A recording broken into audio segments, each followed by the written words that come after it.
Welcome back to Why Blank Lost, or as we call it this time every season, Why Blank Won. Yay! I'm David Bloomberg, and joining me as always is my co host, Jessica Lewis, who may not have won 4 individual immunity challenges, but is still in the survivor history books. It is really funny. I wish I was in the survivor history books for a game like Rachel played, but unfortunately, mine is associated to a rock. So, at least I have something, right? There's a I mean, thing that as, does exist in as this far as universe. I know, you're the, last rock draw I of think we US really Survivor. turned people off from it. They were like, "This is a terrible idea," and it really is a terrible idea. Yeah. So, I yes, mean, yeah, seeing doing you it. crying there probably did, Yes. make people Terrible. realize, oh, we don't want to do this. Yeah, no, I would much rather be looking at my Survivor game going, "God, I was such a badass like Rachel was." Like, that was just incredible. But, enough about me. Let's just talk about her and all of the incredible things she did and everyone else who almost got there, but Yes. didn't quite make it. Yes. Yeah, I think it was a great finale. Oh And gosh, it was so good. I was worried going in because they had Yeah? literally no votes. I mean, no people were being voted out.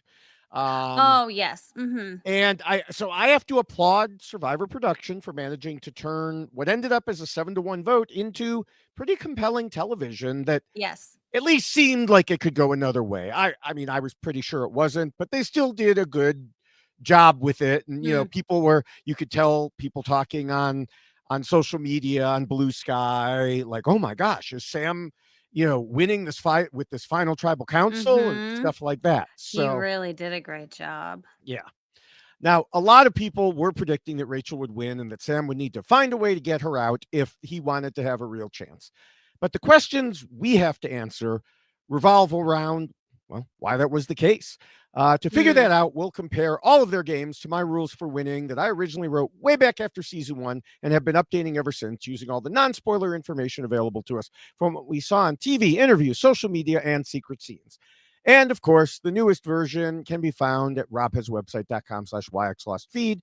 And then you scroll and click on the bubble for the survivor rules. Mhm. Now, one thing I want to remind everyone about before we get started is that because we have to talk about 4 different players, we Yes. unfortunately can't give all of them the time they deserve, or else we'd be here for like over 5 hours, which is Yeah. not ideal. Um, I can't do that. I have a family holiday party tomorrow. I have yeah, but things that's to do. tomorrow. I mean, I you know, understand, but I still have a house to clean and things yeah, that need to be done, but a this clean house is obviously overrated. takes this certainly takes priority right now. So, Well, yes, yes, and the listeners appreciate that. mhm. Now, on the plus side for those players, well, they didn't get a whole podcast devoted to them because they didn't lose earlier. Um, Fair, very so, fair. before we address how the final 4 did in terms of the rules, we always have some other things to discuss from the episode, and I have 2 things that I want to mention. First, regarding Final Tribal Council, it was so refreshing to see a jury who wanted to hear what the finalists had to say about their games and didn't Yes. put artificial limits on how they could say it or how much time they had. You know, Mhm. one thing we complained about last season was the ridiculous 30-second clocks that stopped players from actually being able to explain what they did in the game. Yes. Not to mention that this jury asked questions about the game instead of things like, what will you do with the money? Yes. And So Gabe even jumped in to be like, I would like to also hear from Sue. Like, let's yes, let's give her a chance to answer this yes, question too," which I thought was really nice as well, because I did feel like she was getting a little bit left behind, and it I, was nice that someone yeah, said, "Hey, let's get her into yeah, the discussion yes. here." I applaud the jury.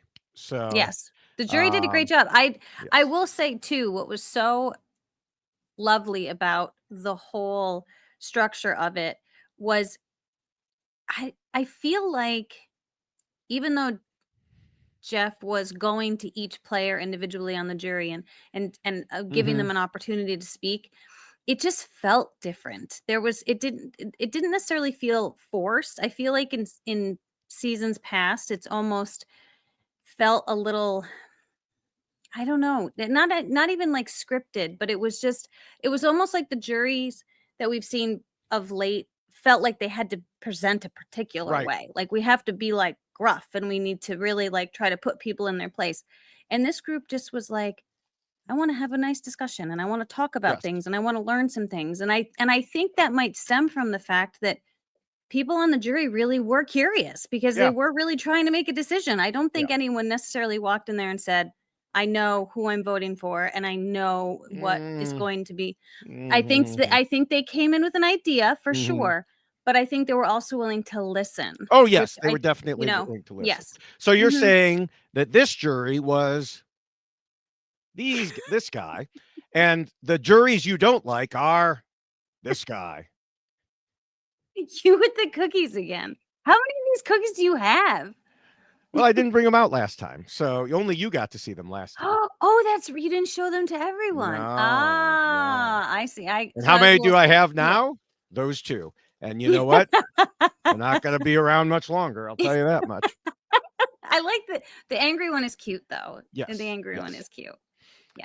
So, now the other thing that I wanted to discuss, buckle up, people, is fire making. Uh-oh. Yeah. Well, not so much I Everyone knows how want. much we love that. Yeah, not so much I want to discuss it, but I feel like we have to. Now, we'll of course discuss how Rachel handled her decision when we get to Rule 7. But I want to talk about fire making in general and also address some specific questions that came up regarding Teeny against Sam. For the Mm. first part, we need to bring back our semi-regular segment. Jeff Probst is wrong about blank, because we have to discuss what he said in his On Fire podcast about why Final Four fire making will never go away. Mm. I really didn't want to do this over again. I swear I did not, because it sounds like we're just complaining about something that we now know is a permanent part of the game. But then Jeff just had to say something. Yes. He said that he put Final Four fire making in because he felt there was a hole in the game, in that the last trinket that can save a person is an idol that expires at Final Five. So nothing but winning the immunity challenge can keep you safe at Final Four. Oh my He said, gosh, is that so terrible? yes, he said, so once you get to 4 players, there wasn't anything left in the game that could save you other than winning individual immunity. And then Jeff continued by saying there were several seasons in a row where a very dominant player would get voted out at Final Four. And to Jeff, quote, it didn't feel fundamentally fair that there was a place where there was no possible protection. Okay, Jeff, are you listening? This thing on? Jeff, there is something that can save you in the game, and it's totally fair. It's called playing the game. Strategizing, socializing. There's a whole reason, or Crazy. there's a reason that I have a whole rule telling players not to be too much of a threat. It is part of the game. But of Mhm. course, it's a part of the game Jeff doesn't like. He wants everyone to be out there and be big threats. Yeah. No, this is interesting because I can certainly look back at my own season and how things kind of played out and everyone wanting to get David out and then when the opportunity came and then he wasn't voted out and then Mm-hmm. it was, and Brett went home instead. And those decisions can be made and people can almost make the wrong decision, right? Because Right. David wasn't voted out and he was given another shot to potentially win in the end and he Mm-hmm. did end up getting voted out next, but it's one of those circumstances that I do think becomes lost because there's too much emphasis now on the fire making challenge as opposed to how I can scheme and plot and relationship Mm-hmm. building that's going to help me get to the final 3 instead of who am I going to sit next to and make a fire and did I practice fire and can I make a fire the fastest and that to me is not Survivor. Yes, you need to know how to survive to play Survivor, but that's not what the game of Survivor is all about. It's not Right. about making a fire. Right. Yeah.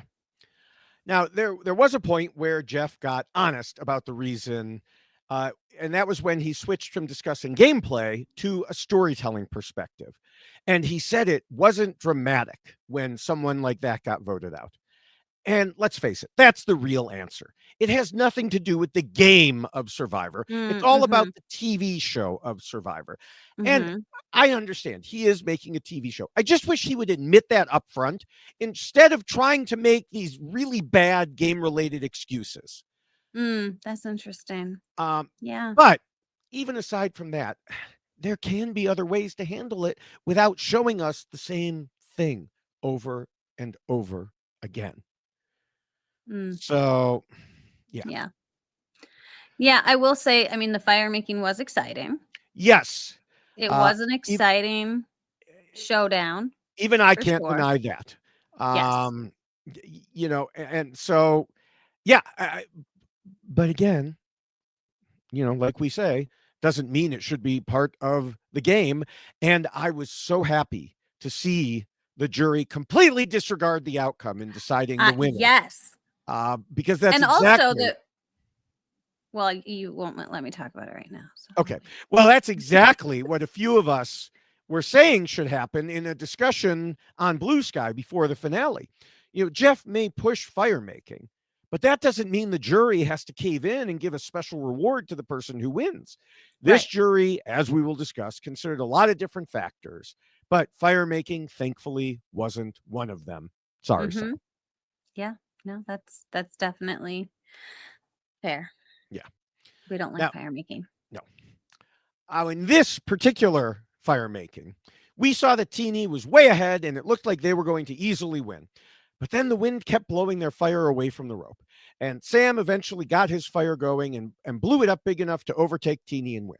Now, some questions came up about this. Now, a few of them I've already answered in short videos, but a Mm. few things have been confirmed since then. And I know not everyone who listens to the podcast watches my YouTube shorts at David Bloomberg TV, but they should. They should. Um, but anyway, what happened here? One of the questions was, well, whether Teeny was just unlucky with the wind. Like, Mm, was it just a bad pick? Was it just a bad spot? And that mm, is possible and may contribute. But even on the night of the episode, I looked at fire making closely, and I posted a photo on social media that while Teeny built their fire directly under the rope, which Jeff even mentioned, mhm, it seemed from watching that Sam built his fire a little behind it, mm, such that the wind would blow the flame towards the rope instead of away from it. And indeed, Sam confirmed this in his interview with Dalton Ross. mhm. Yeah, that is definitely a smart move for sure. Yeah, especially since he was behind. And if he had noticed it, which he said he didn't even, he was focusing on his own. But if he Right. had noticed it, it would have been like, oh, I could move it over here and do this. So, no, it was not all luck. Mm, Um, a, a number of us also noticed that Sam added more husk, or what does Jeff call it? Hessian, or yeah, I don't remember. whatever, to build up his fire quickly near the end.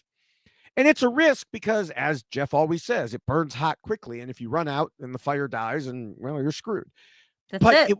it was worth the risk for Sam because he was already behind. He needed Right. that big burst of heat, and he got it right when he needed it. Yes. Yeah, and I did think that it was rather funny that Teeny looked over at Rachel and said, what do I do now?" Yeah.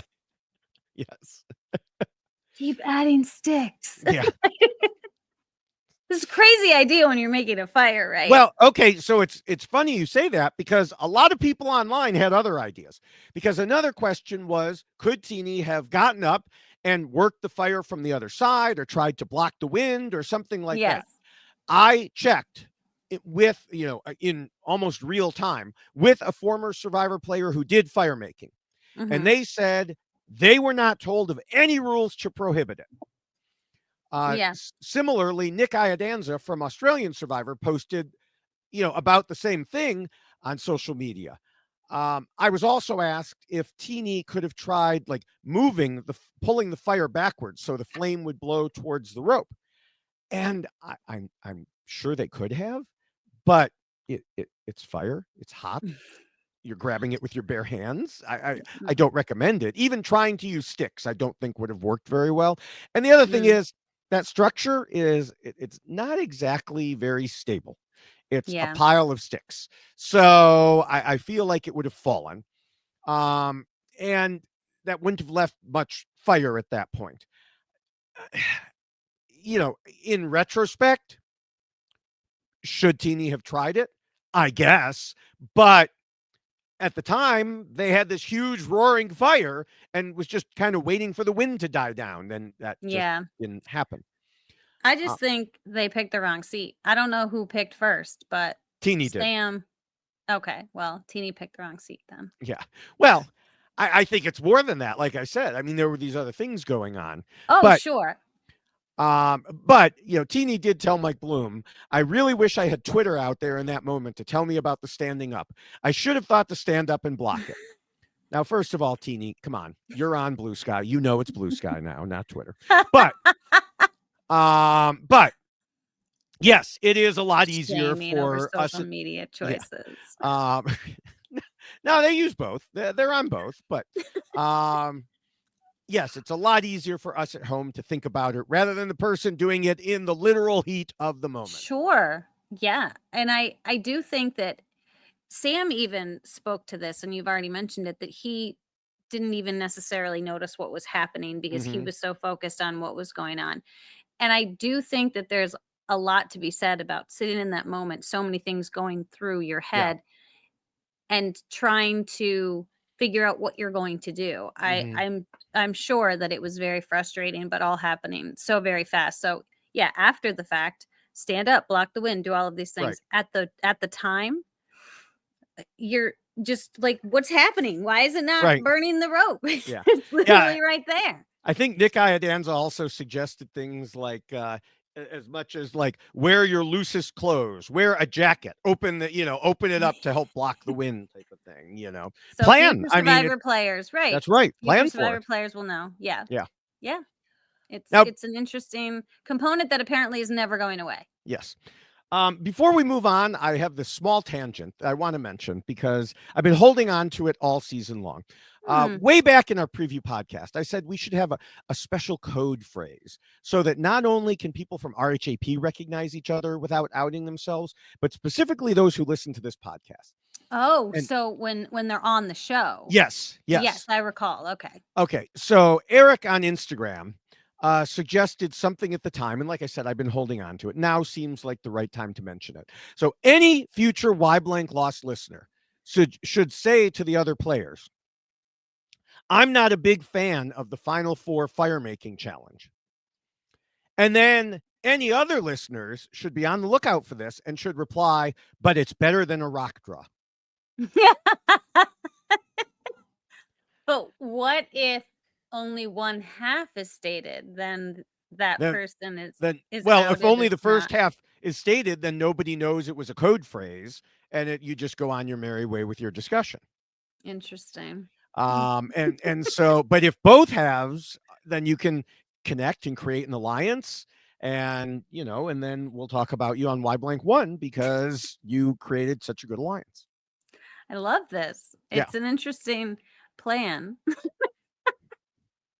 It's at So least it's better than the what was it? The bunny was in the mailbox or yes, something. yes, yes, exactly. Goats Uh, on AstroTurf. I don't yes. know. All right. Well, do you have anything or anyone else that you want to discuss before we get to the rules? No, I really would just like to say that this was a very exciting final episode, considering that it was just waiting for the final event to Yes. happen, right? But overall, really incredibly amazing group of people to Hmm. watch in the final four. So I just thoroughly enjoyed it. And we have a lot of talking to do. So let's We talk about do. all of those We amazing do. people. Now, before we get to how the Final Four did, we want to mention, of course, that the rules we're about to discuss come in a shorter and much more Mhm. colorful version in poster form. Yes, they do. I believe it's still on sale, right? It is still on sale, and I have been madly mailing them out. All So right. So it's still on sale. Now, as we're recording this, by the time the earliest anyone will see this is December 21st. I Mhm. don't think you're going to get it in time for Christmas if you order now. But Probably not. you can get it by the end of Hanukkah if you order it right Sure. now. That's the advantage of having the longer holiday. So And 8 days of presents, isn't that part of yeah, it too? yeah. Oh, I'm jealous. So again, they're on sale for 20% off, only $16 and plus shipping. Go to robhaswebsite.com/yxlostfeed, scroll down to the poster, click on it, order it. Jessica will get it to you as soon And as share it with your humanly friends possible. because I am finding that we have bulk orders happening and people are sharing them with Oh, nice. their watch groups. Yes. So this is very exciting. I love that we are Okay. part of that. Yeah. Yes. So thank you, everyone who is doing that. And Awesome. thank you for everyone who's just ordering. Right. And if you want it so it's something you can wear around, you can scroll down and order the poster on a t-shirt or Hmm. checklist on a t-shirt like I'm wearing, except I'm wearing it backwards. So those we don't control the shipping on those, but order them as soon as you can. Yeah, Uh, absolutely should. so so yeah, again, robhasawebsite.com/yxlostfeed Hmm. and you'll be set. Yes. For all of your survivor needs. You can prepare to get out there and then you'll know the code words. It'll be great. Yes, exactly. Well, the final four could reasonably be broken down into two pairs. Two of them were threats to win at the end. Two of them really weren't. Two of them claimed to be underdogs who stuck around due to their own gameplay, while two of them really were underdogs, but didn't really have the same level of gameplay. In the end, it came down to a decision between Rachel and Sam. They fought it out in Final Tribal Council, but the real battle took place over the course of weeks leading up to that. What did each of the final four do correctly to get this far into the game? And how did one of them rise above the others? At RHAP, we know Survivor, and we know why Rachel won and Sam, Sue, and Teeny lost. Yes. Well, we start with the first and most important rule, which is to scheme and plot. Rachel, of course, understood the need to do this and began early on as she was in a tight duo with Annika, while also believing she was good with Sierra and Sam. And that was going fine until the Hmm. second got a vote when she and Annika were blindsided. But she still regrouped with Sierra and Sam to head into the merge. And then Sierra was blindsided, and Rachel felt basically alone. We'll talk more about how she reacted to that in Rule 3, but she rebounded again and ended up with a very tight ally in Caroline, plus, of course, Sue. And then they got into a trio with Andy and Teeny. And she got into a trio. Together, they were a five of the underdogs. And she was the linchpin of it. Now, I noted at the time she was in a key spot. She had two on each side, and she could choose her path to the Mm. end. It didn't exactly go as planned, thanks to Operation Italy, with Andy on one side flipping and taking out Caroline on the other side. But then other parts of Rachel's game kicked in. Even if we say that Rachel was protected by challenge wins and her idol at this point, we have to remember it's not about the idol or winning immunity. It's what you do with it. We'll talk more about that later as well. But the fact is, she used what she had to mold her strategy around. I mean, Mm. how Hmm. many people had idols last season and went home with them in their pockets? Yeah. Hmm. Rachel could have held on to hers and hoped for the best, but instead she worked to find out what was going to happen. Part of this rule talks about using sneakiness to find out information, and she did exactly that, hiding behind a bush in the dark to listen in on Sam, Genevieve, Andy, and Teeny. And she did a hell of an acting job to make everyone believe she was headed out and there was nothing she could do about it. Hmm. As Andy told Dalton Ross, we were feeling pretty secure as a group that she didn't have an idol the way that she reacted when she lost the immunity challenge. Sam, myself, and Rachel were sitting there, and she was crying these tears of frustration. And she had this big, very defeated atmosphere, a very defeated mood at camp during the entire scramble. And we made the read that she didn't have the idol. Yes, and what I really liked so much is that everything that she did during that moment was a choice as far as her response and what she was hoping to come from it. The whole, like, eulogy, funeral analogy that they kept kind of using. Mm-hmm. She allowed other people to highlight her game for her because she had convinced them all that she was going home. And so if she's going home, well, certainly we can speak highly of Rachel and her gameplay and how great she was. And it's so sad that she's going home, but oh, well, she can't do anything about it now. Right.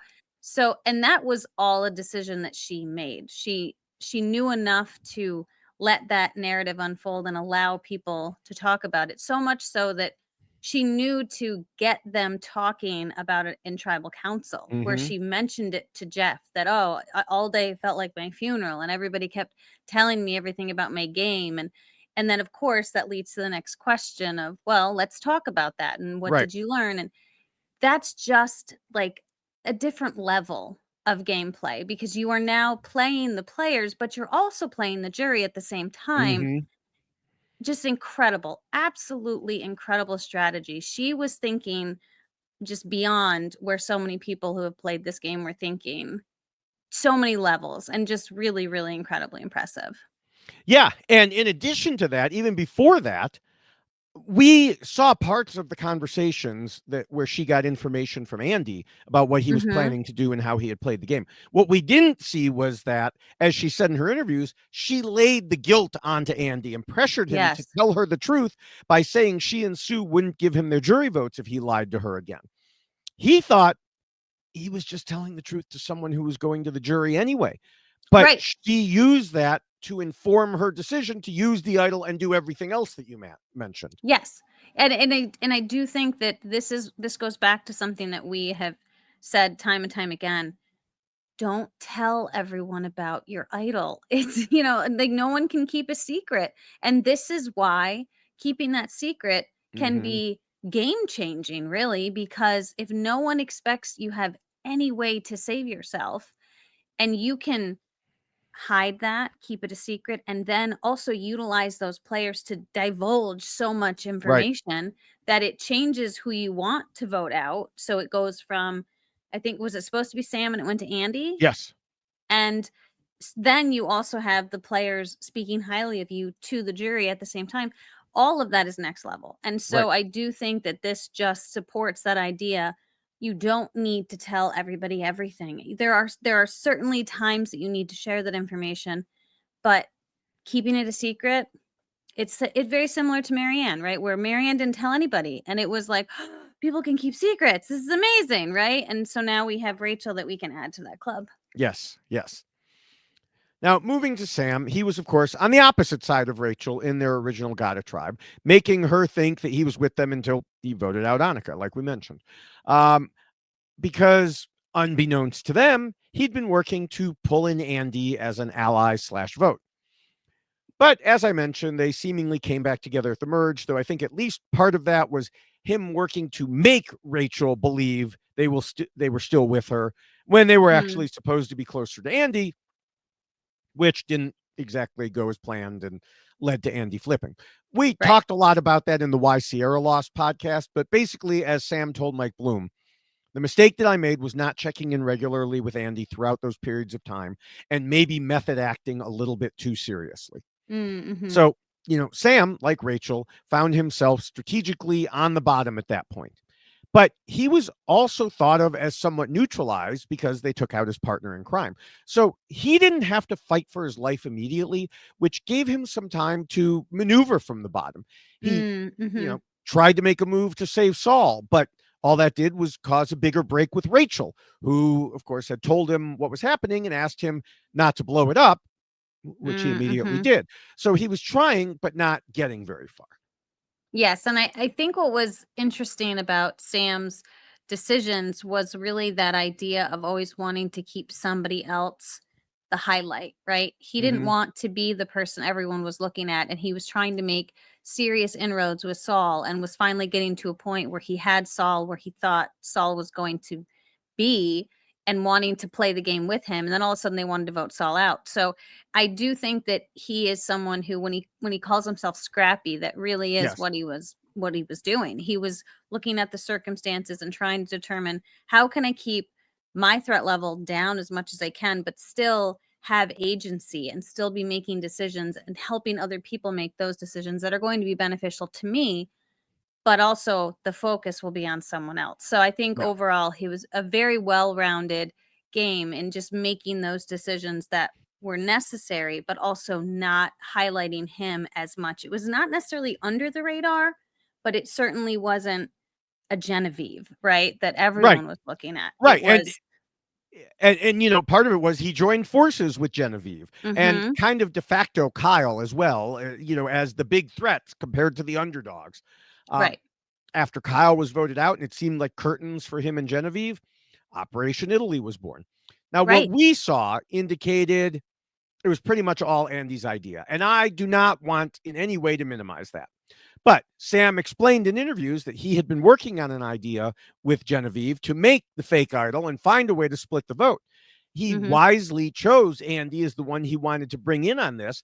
And at the same time, Andy came in with his own idea that, as Sam said in interviews, was on the exact same page as them. Yes, yes. All just incredible. Yeah. I love it. Operation Italy was so good. Yeah. I mean, much like Rachel doing the most with the items she had, Sam also maneuvered, or also said he maneuvered with what he had. For example, he could have been the one to make and claim to have the fake idol, but instead he had Genevieve do it. Mm, It really didn't occur to me in the moment, but he later said that he did it because it would make her the primary target afterwards, yes. which he helped along by telling Teeny it was fake, later. Yes, Uh, and this is what I was saying, where he's right. always keeping someone, like, ahead of him, so he's never the person you're necessarily looking at. Mhm. Right. He told Dalton Ross, Operation Italy not only gave me insulation, it gave me power to decide the fate of my co-conspirators. He also said that Caroline asked him in Final Tribal Council if he was saying Genevieve and Andy didn't deserve credit. And he had a good reply saying they absolutely do, but you can't write down either one of their names tonight. Ah, that's a good answer. It is because, you know, we saw very recently where someone was upset that a finalist was taking credit for moves that they felt were their own. Yes. Mhm. And in Yeah. this way, Sam gives the credit Mhm. to all three of them, but points Right. out, but I'm the only one you can vote for right now. Yes. And that makes the people on the jury who are part of it feel Mm-hmm. good, and so you're doing some great jury management at that point, gaining favor, but still saying, "Now everybody can look at me. Before I Yes. didn't want you to look at me, but now I Right. want you to look at me." Right. Yeah. All right. Well, we could switch gears, and we have Sue, who played the game very differently from Rachel and Sam, and well, almost everyone else. In the pregame, she said, "We all know alliances are only temporary, so I'm not expecting much from anyone. We are all going to lie to each other." But then her alliances were permanent, and she gave and got everything from her allies and didn't lie. Yeah. Didn't wanna So, lie. Was incredibly loyal. yes, uh, in her post game interviews, Sue claimed credit for several of the moves that it looked like other people had made. She told Mike Bloom she wanted TK out and they got him out. She wanted Kyle out and they got him out. The thing is that in both cases, it wasn't like she was the driving strategic force that accomplished it. Mm. Yeah. You know, Yeah. even especially when it came to Kyle, she had wanted him out for more than just that vote before it Mhm. actually happened. So it's hard to credit her with the move that everyone wanted when they finally got to that point. Yeah. And I do think for Sue, the biggest part of her strategic gameplay really stemmed from Caroline. She had created an alliance with Caroline, and Caroline has been described as, she is an analyst, right? And so Mhm. she looked at this game in a very analytical way and kind of worked through the permutations. Now, Sue did say that they worked through these things together, and I'm not discrediting that at all. But I think that if you find a great partner who's your ride or die, that can definitely help you in the strategic part of Right. this game, because Caroline seemed to be doing most of the talking to the people. And even though she and Sue were coming together and they were coming up with ideas and talking through things, Caroline was then the one going out and like putting in the Hmm. legwork for it. And everyone knew that Sue was present and was accounted for essentially and was there, but it was different because she wasn't the one that was necessarily the driving force, as you said. Right. So great for her to decide, I want to work with Caroline. And she also had the relationship with Gabe where they were doing some strategic talking as well. But again, it always seemed like someone else was the one that was moving things forward. Though Hmm. she was certainly involved in those conversations, I think it was very much, I'll do whatever you need me to do. And that's what Sue was ultimately doing. Yeah. Now, the biggest question mark when it comes to Sue is her saying that voting out Andy was her choice. This came out in interviews. She said she was writing down his name no matter what. Now, we've all given the credit to Rachel for realizing what a threat Andy was, and Mm-hmm. Rachel herself has stuck with that in interviews as well. Right, right. I suspect that what happened was another case of the situation coinciding with what Sue wanted rather than her driving it. If Mm-hmm. if Rachel had decided she wanted Sam out, I think she could have done what players did when it came to Kyle previously and just said, "Okay, Sue, I know you want Andy out. We need to get Sam this time for whatever reasons, and then we'll get Andy next time, I promise." Right, But she didn't need to, so there was no reason to even have that debate with Sue. right. Yeah. No, it is a question. I am curious about that as well, but we're getting differing Yes. stories on that one. So that'll Yes. be one that might be left unsolved. Yeah. No, I think I've solved it. I've solved it. It's done. That's it. Yeah. David has spoken. Yes. Uh, Now, Sue also in talking in her interviews, she told Gordon Holmes something that we of course discuss quite frequently here, which is that the players who make the big moves go home. And you already mentioned how she was there and accounted for, but she let other people go out Mm-hmm. and do the work. And so she said she played under the radar, was in on the discussions, but let other people do the dirty work. And I agree with that idea to a point. Because as Andy found out, and as the corollary within this rule notes, you can't be so under the radar that nobody knows what you did at the end. Mm-hmm. Even now, after all the interviews, I can't really point to much and say, Sue did that. It Yeah. seemed like she went along with the plans and she was a loyal vote and she provided information, but I wouldn't exactly call her a schemer, which also explains why the jury didn't see much reason to give her a vote.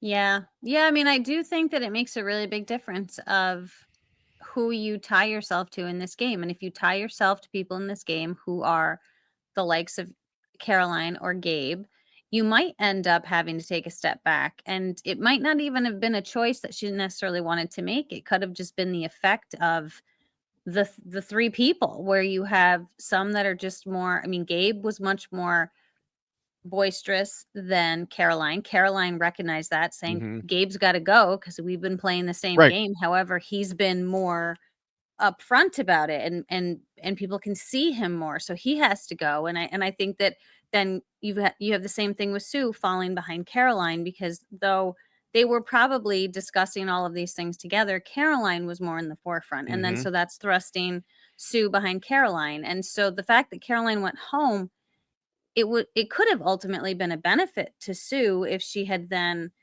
said, okay, now look at everything I'm going to do on Right. my own without these people. And unfortunately, we just didn't see that from Yeah. Sue.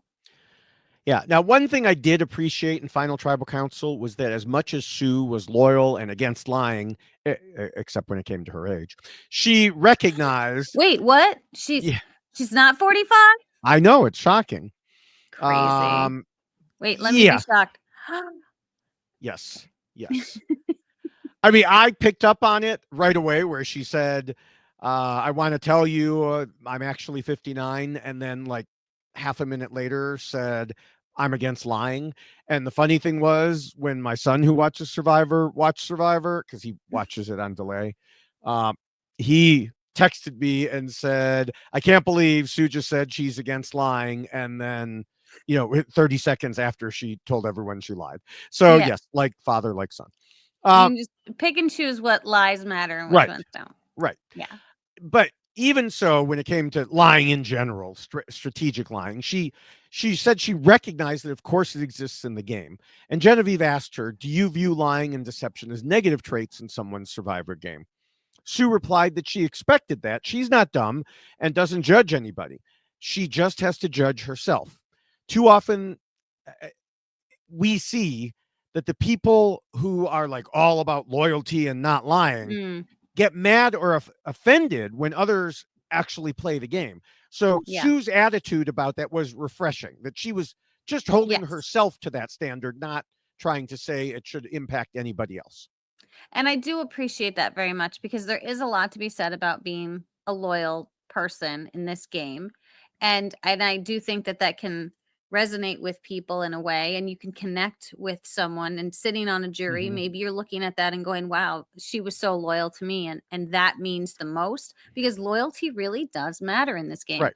So to her credit, she was probably the most loyal person out there, because she really was like, I'm never going to write Caroline's name down, and I'm not going to vote out Gabe. And then when she ended up becoming close with Rachel, there were certain things that she just kind of said, that's it. I'm not crossing over. I've drawn the line in the sand, and this is what I'm doing. So I certainly can appreciate that about her, but unfortunately, if there aren't enough people who feel that loyalty is Right.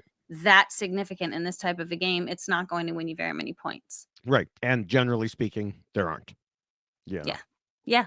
It's a very rare trait for Right. sure. All right. Well, finally, in this rule, we have Teeny.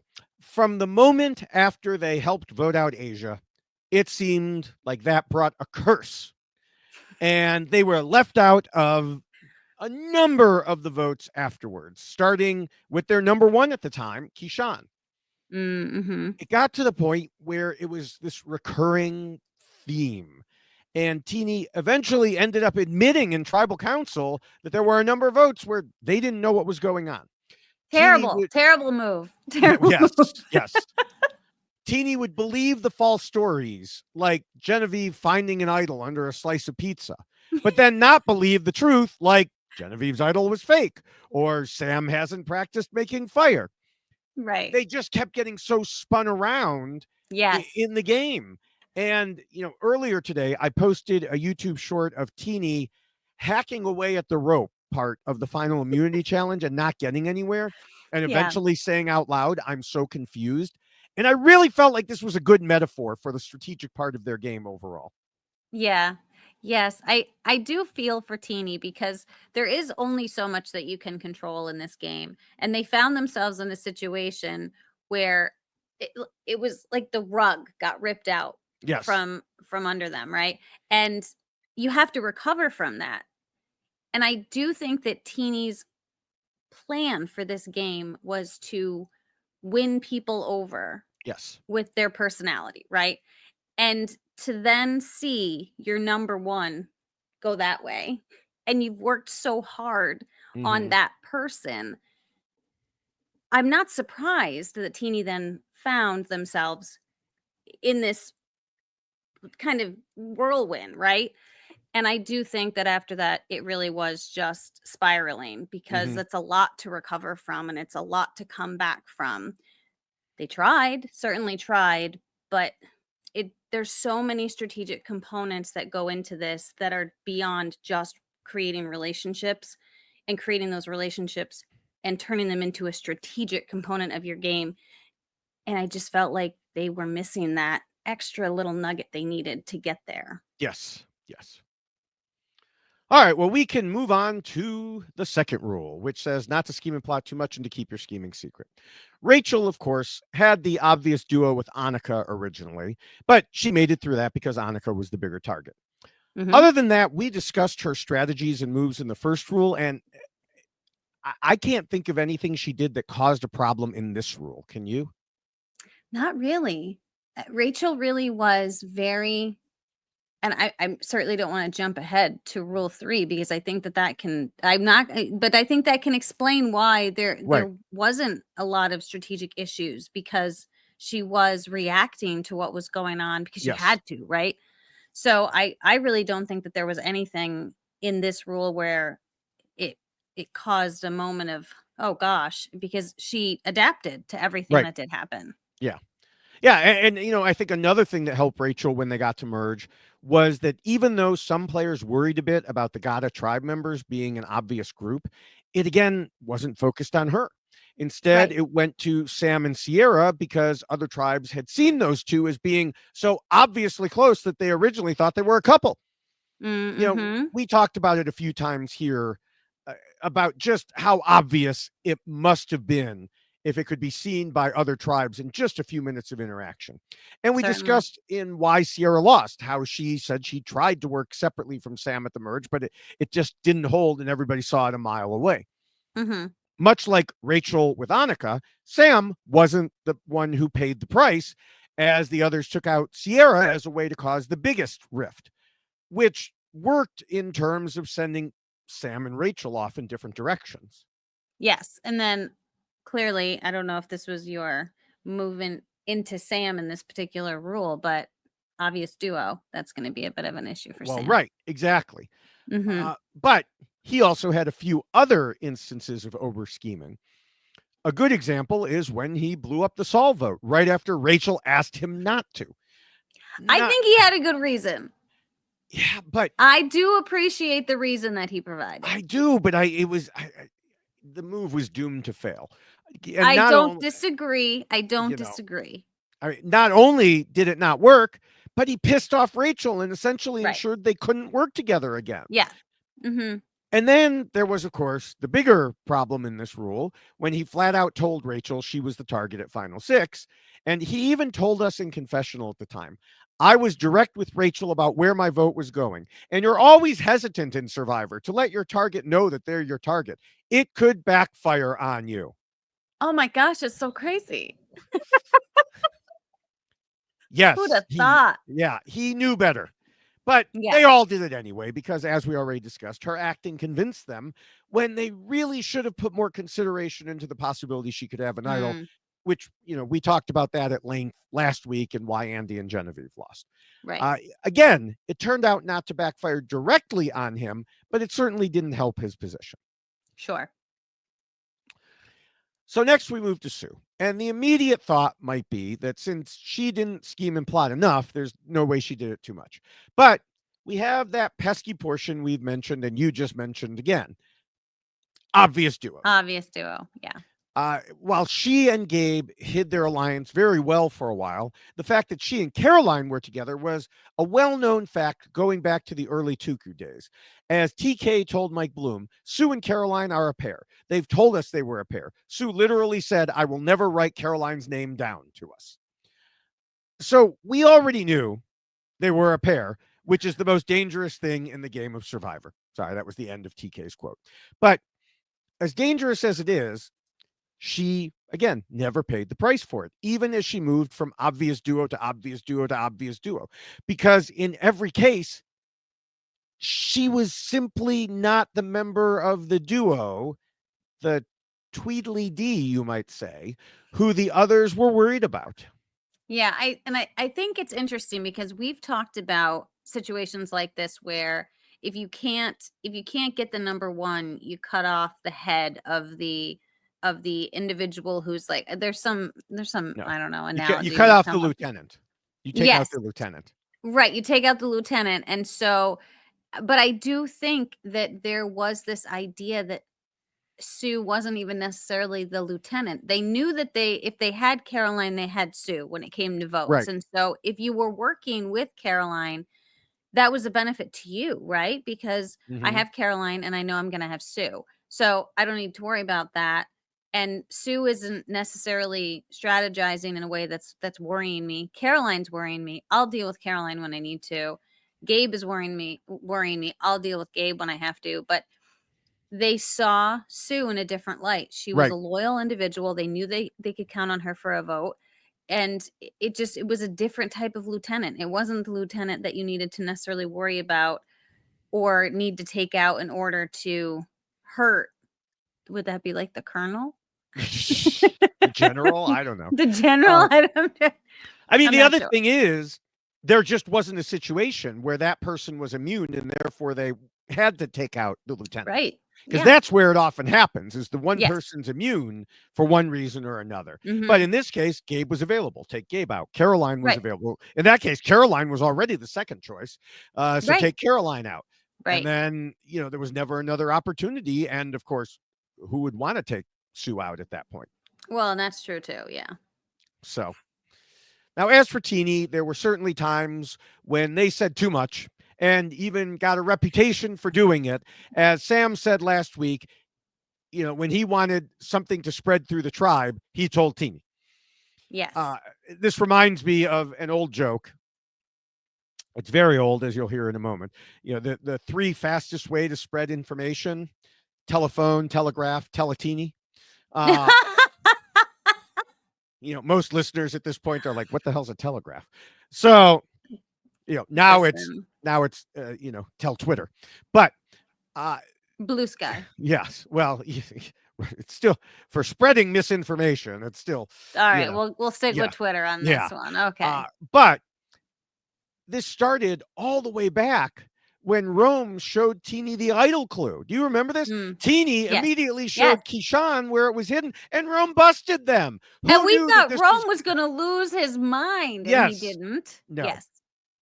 So I will say there was a very interesting component to this that I learned, and I think it came from one of Teeny's interviews, or she might have it might have been on, oh, was it on TikTok maybe? I don't know. There was something posted on TikTok about this particular component, and it was something about how Teeny had told Jeff Probst that they were a gossip, and this was something that they really enjoyed doing was gossiping. So I do think that this might have been an issue for Teeny prior to even playing the game, and then it blew up while they were playing the game. Yeah, I didn't see that in particular, but Teeny did say in tribal council, yeah, this will surprise none of my friends at home. Yes. Yes. So now my initial inclination was to say this never really affected Teeny, but the more I thought about it, I do think it did, just not in as direct a fashion as we're used to. Because what did we say in Rule 1 about Teeny? That they often didn't know what was happening. Right. Well, I have to strongly suspect that a big reason for that was if you're planning a surprise blindside, telling Teeny would not be the way to go because of that reputation. Very fair and valid point. So I think that helped keep them out of the loop all the time. Yeah. Yeah. That's very, very true. So. All right. Well, we could go to the third rule, which tells players to be flexible. I know you were chomping at the bit to get to this one earlier. I was trying really hard to be good. And you were. But this Thank was you. a key rule for both Rachel and Sam. In a way, a lot of Final Tribal Council was the two of them arguing over who had to be more flexible than the other. Yes. Yeah. Yeah. Rachel came into the game with a plan to make friends and gain trust and be in the middle for physicality and brains and social game, so she wouldn't be seen as a threat. As we'll see when we get to the sixth rule, that last part didn't happen. And overall, she didn't end up playing the game she intended. But she told Gordon Holmes she knew coming in that she'd have to be adaptable. And she was. I absolutely agree with that. Yeah. After Annika and Sierra were voted out, she realized her plan to play a strategic and social game where she was controlling people wasn't happening, at least in that moment. So as she said in her On Fire interview, she was lying in the dirt after the Sierra vote, thinking nothing she's done to that point has worked, so she might as well switch it up. Yeah. And a huge part of that was deciding to work with Caroline, someone who had previously been on opposite sides because each saw the other as a threat. When she came together with the Underdogs Alliance, she had her two trios to give her different paths to the end. And when Mhm. that didn't work out the way she thought, she played a game she probably never expected to by winning challenges and using her idol. She was never locked into just one way of thinking, but rather was able to change up when the circumstances required it. And very impressive that she was able to keep it all in check because I know that a lot of times when individuals are coming out to play Survivor, we've talked about this a lot. They have their idea in their Mhm. head about what their game is going to look like and how they're going to play and what they're going to do. And she, as you indicated, this was not the game that she ever thought she would be playing. But as soon as she was presented with this, you are not going to be in charge the way that you wanted to be moment, she adjusted, and she continued to do that throughout her whole game. So I almost feel like it was better for her to have that happen so soon in her game as opposed to Teeny, where it really threw Teeny for a loop, right? And Right. suddenly their game was this whirlwind and nothing was really lining up for them. Rachel, on the other hand, looked at this and said, okay, what do I need to do to make this better for myself? And where do I go from here?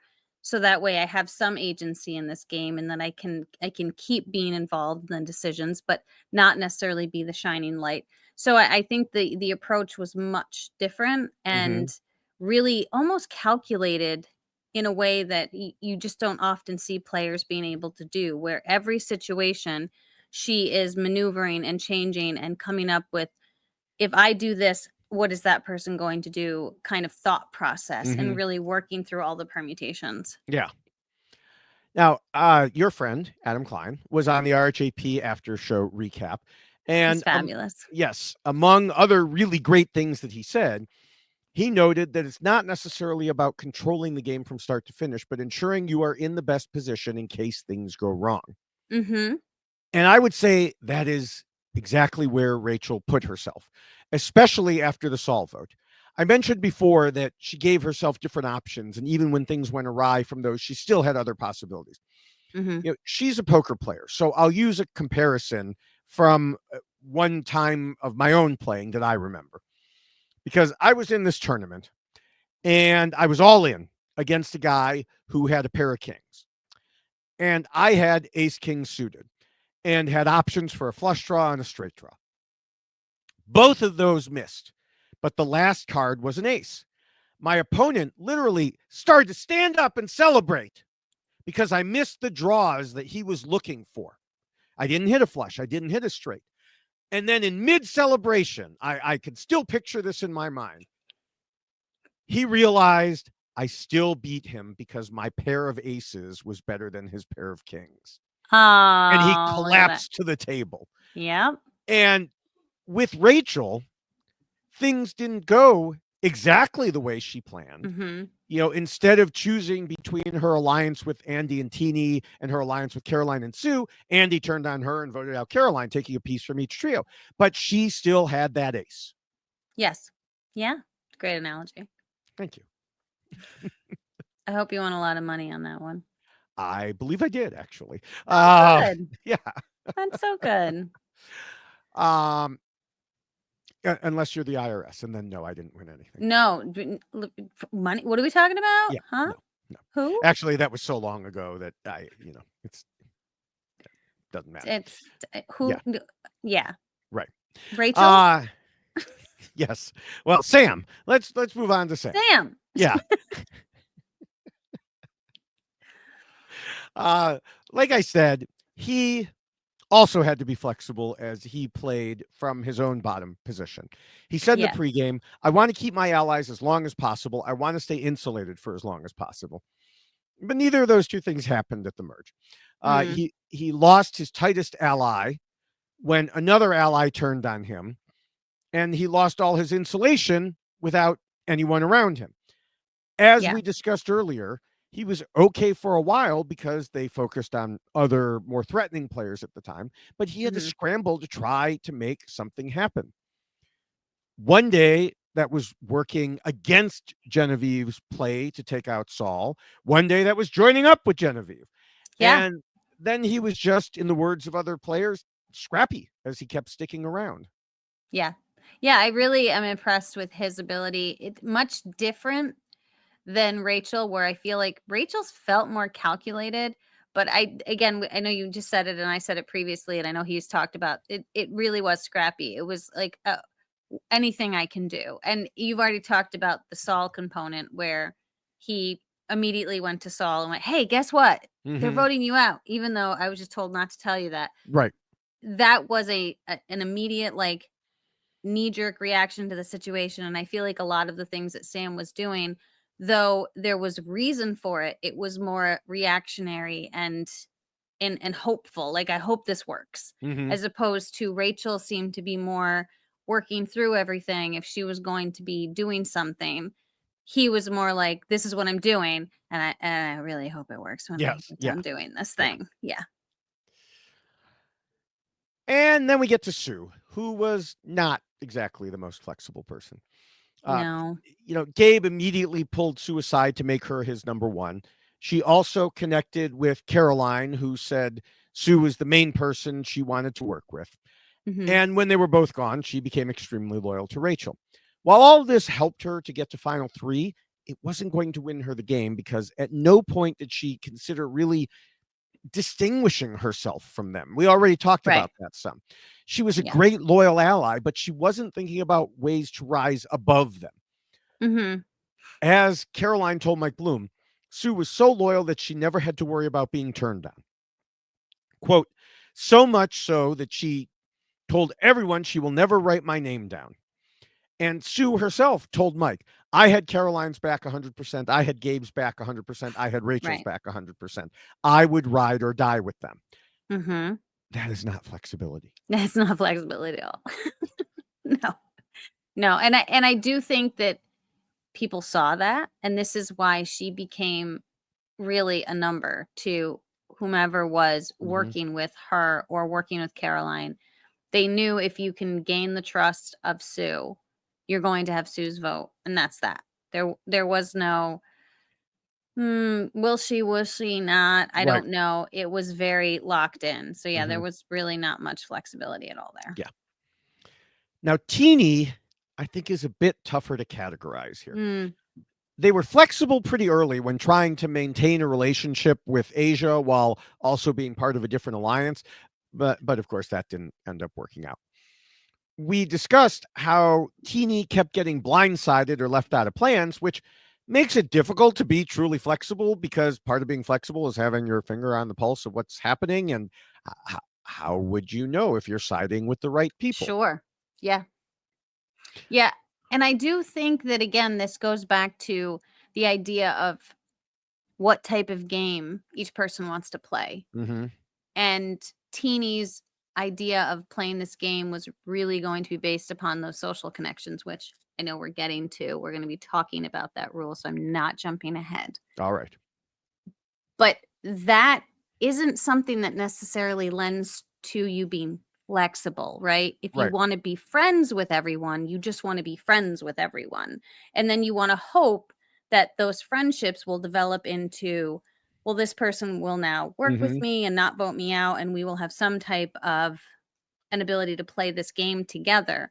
But that's based on friendship, not necessarily a flexible way of approaching the game and reacting to what's happening around you, because really so much was happening around Teeny that Teeny was unaware was Mm-hmm. happening. So I do think that that certainly caused an issue for them to be flexible at all when their focal point really wasn't that type of gameplay. Right. Right. Now, there was, of course, one instance where Teeny was immediately flexible, and that was jumping over to Andy, Sam, and Genevieve within minutes after Operation Italy succeeded. Oh, yes. Mhm. I have to admit, it happened so fast that my head kind of spun.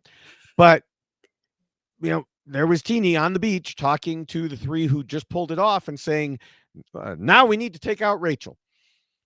But Mm. then after that didn't work, Teeny flip back again to be with Rachel and Sue as they tried to take out Sam. So there was this flexibility at the end. It just didn't really work. Yeah. And I think that might also just have been like survival mode kind of kicking in, Yes. right? At Yeah. that point. Yeah. Yeah. All right. Well, the fourth rule tells players not to let their emotions control them. And I would say we had two players who did very well here and two players who played very emotionally. I bet Mm. you can guess which is which. I'm going to go with Rachel and Sam did not play emotionally, and Teeny and Sue did play emotionally. You get an A plus. Look at me. Yes. Yay. Thank you. Yeah. Let's start with the two who did well, who happened to be first and second place. We already talked about how both of them took a lot of strategic hits along the way and found themselves at the bottom. Either of them could have reacted to that by giving up or getting mad, but neither allowed themselves that luxury. In both Mm-hmm. cases, it fired them up to stick around and work to get into better situations. Yes. Rachel, for example, put aside her anger at Sam and Sierra when they blindsided Annika and cautiously worked with them at the merge. Mm-hmm. She put aside the previous times when Andy did her wrong and worked with him until he did it again. She Right. decided who to vote out based on their threat level to her in the game rather than what they'd done or said previously. And Mm-hmm. she even joined in the vote against Saul shortly after he saved her because although she felt like she owed him, she wanted to show her new allies they could count on her rather Right. than going down with the sinking ship. Yeah. Yeah. And the only thing that she ended up following up with, and I don't even know if this is necessarily an emotional play for her, but more playing the emotions of other people, Mm-hmm. was telling Andy that about we're not going to give you our jury vote if you Yeah, end I up. would say that was playing on his That was emotions. playing, Yeah. right, playing on his emotions. So she was doing that too. So Yeah. she certainly utilized that component of the Mm-hmm. game very well. But yeah, was not an emotional player herself. Yes. And then, Sam was similarly able to quickly put things aside, at least outwardly, right after the Sierra blind side, when he was likely to have been the angriest he'd been in the game. He Mm, held it in to the point that Saul talked about how he liked Sam's attitude and even said he's not getting emotional. He's not getting pissed. right. And then he had to hold on to that calm exterior when it became obvious that he had become one of the prime threat targets. Not to Mhm. mention the times Teeny got upset at him, but he took it all very well. Yes. Yeah, he certainly had a very good kind of evenness about him regardless of what was going on. He was very good at reading the room, and I think he was also someone who was playing with the emotions of other people in Right. order to try to make things happen. I mean, we saw how he interacted with Andy and the things that he was doing with Andy, how Mm-hmm. he went to Saul in order to try to make things happen relative to the Saul vote. So I do think that he was taking a similar position or approach as Rachel was in Right. trying to get other people's emotions involved in the game as opposed to his own. Yes. Now, Sue, on the other hand, played pretty emotionally.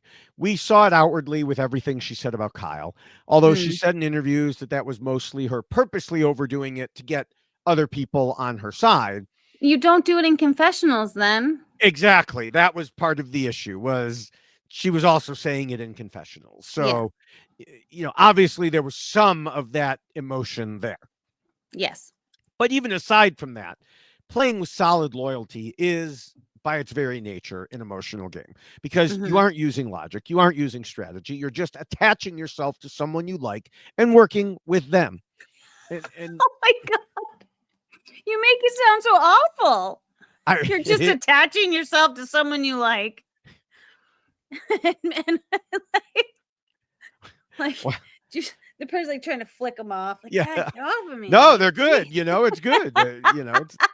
But But yeah, I mean, even Rachel noted at some point that Sue was a very emotional player.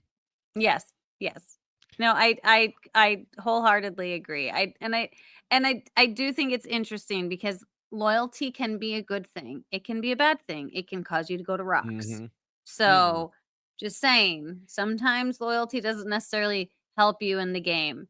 Yeah, Future but Survivor players. to take us back to my Why Jessica Lost podcast, Mm-hmm. it wasn't so much about loyalty as it was about if I flip, I'm dead in this game. Oh yeah, I mean, I had to be loyal to the people that I Yeah, was with at that point because yeah, I was doomed if I right, had flipped. So right. yes, the loyalty definitely Yeah, that was a logical came. loyalty, not Yeah, an emotional loyalty. and this is what I'm saying is that loyalty Right. has a place in this game. It just depends on the circumstances and Yes. what's going on. Yes. Yeah. Sue's was not Sue's was an emotional loyalty. Right, and the fact that Sue is outwardly telling people, "I will never vote Caroline. I will Yeah. never write her name down." That's coming from a different place as well. Right. And that's not how you play Survivor. You don't announce to everyone that you're never going to write someone's name down. Yes. And we talked previously about how Sue said she was really the decision maker about Andy going out when he did. And putting aside the debate here, the thing is that she said in interviews she wanted him gone because he voted out Caroline. So even then, it wasn't strategic, it was vengeance. Yeah. You can't let revenge be your controlling factor in this game. Mhm. Yeah. Yeah. You so So with that, we get to Teeny, and I want to start with something they told Mike Bloom, referencing the idea early on that they'd play ruthlessly. And they said, the naivete that you see from me at some points throughout the season really shines through with me, going into the game thinking that I would play any other way than extremely emotionally and sensitively. I feel like I kind of got locked into this really, really sensitive feeling throughout the game that was really, really hard to break out of. I think it was a great reason why I connected with so many people. And I think that's a great reason why I succeeded and made it as far as I did. But Mm. also it blinded me at many points. It screwed things up for me as well, too. Mhm. And, I would agree with all of that. As we discussed last week for Genevieve, emotions can connect you to people, but the downside is emotions can connect you to people. With the Yes. problem being, of course, that, you then make less optimal game decisions because of it. Yeah. Yeah, and I do think that this is directly connected to Teeny's desire to play a social game. And with that, emotion becomes a component of the Hmm. relationships that you're creating. And if you are unable to separate the two and realize strategically what is good for me versus emotionally, what am I doing? What decision am I making? Is it game or is it friendship? And I really do think that Teeny just kind of blurred the lines there and Yes. it made it very difficult for Teeny to focus on the strategic gameplay that needed to come from the decisions that they were making as opposed to, "I really like this person. This Hmm. person is very close to me." And we saw that struggle with Genevieve again and again and again in this game for Teeny. Yeah, I mean, even aside from specific game decisions, we saw Teeny getting emotional with others in the game. When Teeny asked Genevieve how she thought the jurors saw them, Genevieve gave an honest answer, but Teeny got upset about it and said, Mm, Genevieve doesn't respect my game. She doesn't think I can beat Rachel, and I'm insulted by her words. yeah. That was clearly an overreaction that had very little to do with what Genevieve actually said. Mm, Uh, and, similarly, Teeny had a few overreactions to Sam, both with him around and with him not around. well, and the To- decision that Sam made to take Andy, Right. Oh, yeah. mm, That was a big blow up. certainly. Uh, Yes. to Teeny's credit, they acknowledged this in tribal council. So Yes. Teeny didn't even Yes. wait till post game interviews. In Right. tribal council, acknowledged it and even owned up to it that it had a lot more to do with Teeny than it had to do with Sam. Yes. Yes. Absolutely.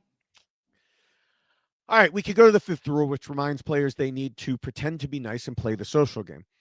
I think all of our final four did well here, but Mm, interestingly, Rachel and Sam were once again in a bit of a different category than Sue and Teeny because we, the audience, didn't really see it from the top two finishers. And that led to a lot of viewers wondering what was happening. Now, this is a frequent situation when it comes to social games. They're difficult to show on TV, even with the extra half hour each week. But by watching closely, we can usually figure it out. for Rachel, as an example, we can look to what happened with Saul saving her. He didn't do it out of the goodness of his heart. He did it because he wanted to work with her. And that was because of the feeling he was getting from her on the social side of things. Mm-hmm. As Yes. he would later say in a jury confessional, Rachel makes people feel very comfortable. Mm-hmm. And like I said, it's difficult to show someone making another person feel comfortable on TV. The only way you can show it is by having someone else say it. But they did actually show it, I think, with the conversation that she was having with Andy, right? Even though that Yes. was a strategic game move for her, she was able to connect with him Hmm. and have him feel comfortable enough to open up to her and say things. Now, again, he had his reasons for doing so. He thought Right. she's going to be in the jury, she's going to help me. She'll go do some jury management for me at Ponderosa. Great. So everybody had their own Hmm. reasons for it. But in order to be able to even have that conversation with someone, there has to be a connection of some sort there. And as much as Andy was frustrating her in the beginning, she knew enough that she still needed Andy and she Right. still was working on that relationship. So much so that he was like, here's everything you need to know about me and my lovely, wonderful game, causing her to then change Right. the vote Yeah. ultimately. So I think that that was a moment that at least did show that she was able to create such a bond with him Hmm. despite everything that had happened, and still he wanted to share with her. Yeah. Yeah. Now, I think Sam's situation was similar. He said in the pregame that he thought his experience working with athletes would help because it's like being a professional ego stroker, making people Mm, feel good, building relationships to get information from them and capitalizing on it. And he thought he could fit in with a lot of different groups because not only did he play sports, but he was also a theater kid and he was in Scholastic Bowl. And I think that all of the things he predicted did come true. We didn't necessarily see them, but we heard about them either from other players in the game or interviews. And this mm, spans everything from Sam deciding to pull in Andy to talking sports facts with Gabe to singing mhm. Oliver songs with Teeny, like we heard about in interviews. Yes. Yeah, I think that he found a way to connect with people, and I do think it's interesting that he was able to connect with people so much so that it was actually something that frustrated Teeny because Yes. seems that, Sam's that guy. He's that guy that in school everybody just thought was great and popular and involved, Hmm. and I think that was, you did see a bit of that out in the island because he did have the ability to connect with people in a way and to create bonds with people and have a connection so close that people thought that he and Sierra were even closer than they were. Right. So I do think that that's just a natural ability that he has. Yeah, and he started early by recognizing that Andy could be an asset and pulling him in rather than just tossing Mhm. him aside. Yep. Even after they went their separate ways after the merge, Sam knew it was important to try to bring him back. He told Mike Yep. Bloom, I kind of perceived Andy as somebody who really wanted to be valued and respected by his peers. And so it was important for me, for both personal and game reasons, to sort of navigate moving forward, keeping that line of communication open with Andy, Mhm. but letting Andy know that I messed up. That was a mistake. I wasn't the ally or friend to him that I should have been at that stage in the game. And I was very intentional about that because you never know when you're going to need Andy to flip from a 5-person majority and help you flip the game. Yes. Fair point. Yeah. Now, of course, as I mentioned, Andy wasn't the only one Sam became close to. Teeny talked about him being charismatic. Rachel told Andy that Sam had better relationships. Rome told Mike Bloom, once I hit the beach, I was like, okay, Sam's clearly connected with everyone. Sue told Gordon Holmes that they were concerned about Sam because he's a good guy and especially had good relationships with the other guys. Mm. Now, I mentioned in the first rule that after the Sierra blindside, Sam found himself strategically on the bottom. But Mhm. even when he was in that position, I don't think he was ever socially on the bottom. Oh, definitely no. Yeah, I think he's a very interesting type of player because despite the fact that everyone's looking at him as the guy that's got to go home. They're still like, "Oh, I'll sit and have a beer with this guy, though, even though we got Yeah. to get rid of him. We got to get Yeah. him out of the game." Yeah. Yeah. Mm-hmm. All right. Moving to Sue, I don't have a lot of specifics because I just don't think it was something the editors focused on. Mm. She seemed to be well liked around camp. According to Kyle, she even followed this rule and pretended to be nice to him because he came out of the game without knowing about her rants against him. Yeah, which is rather fascinating Yeah. that he somehow did not see that. So I do think that maybe she just ranted all of that in her confessionals. Maybe that's what happened. I mean, and when he was not around, so chopping coconuts. So, Yeah, I mean, Sue did create very close relationships with people. mhm. Caroline, Gabe, we've already talked about that. And so I don't think that there was any issue with her creating those bonds. She did feel like Caroline was kind of almost like a daughter to her. So that's certainly Mhm. helpful as well, that you can have that type of relationship or Yes. connection with someone. So I think overall, and there was someone else too that was, I think even Kyle and she had some conversations about being a mom and what that meant. So Mhm. I think that there were moments that we saw where she was connecting with people on a social level. So I don't think there was any true issue here. Yeah. Now, Teeny, of course, was, as we already talked about, pretty much loved by everyone in the game. Yes. They came into the game saying things like, I'm going to play this game by being every person's number one. And, maybe from a social perspective, they were. It is, and it is about the social relationships you make. That's what Teeny was saying. Hmm. Indeed, Teeny bonded with Kishan almost immediately and later would become soul mates with Saul. Of course, Ah, you did that. I did not. They did that. I'm just copying. Of course, it wasn't limited to just them. As Genevieve told Dalton Ross, Teeny was so magnetic, everyone on the jury loved them. I feel like Teeny was the one pre-game that so many people were eyeballing too. If I'm remembering I don't when I remember it. was Yeah. I feel like it was Teeny, just in the descriptions where they would describe the smaller person with the short hair, and like I just feel like the physical descriptions were that of Teeny. Okay. And I feel like there's just something that kind of emanates off of Teeny, and they came into the game knowing that Right. that Right. was going to be their goal. Everyone will love me, and Hmm. I will be liked and appreciated and friends with everyone. Unfortunately, yes, that was true, but there's that strategic part that Right. needs to come along with it, Right. which was lacking. Yeah, there was, there were a few things Teeny did, and one of Teeny's biggest moves that they mentioned in interviews was using their social relationship with Genevieve to get her to admit the idol was fake. Oh, Uh, yes.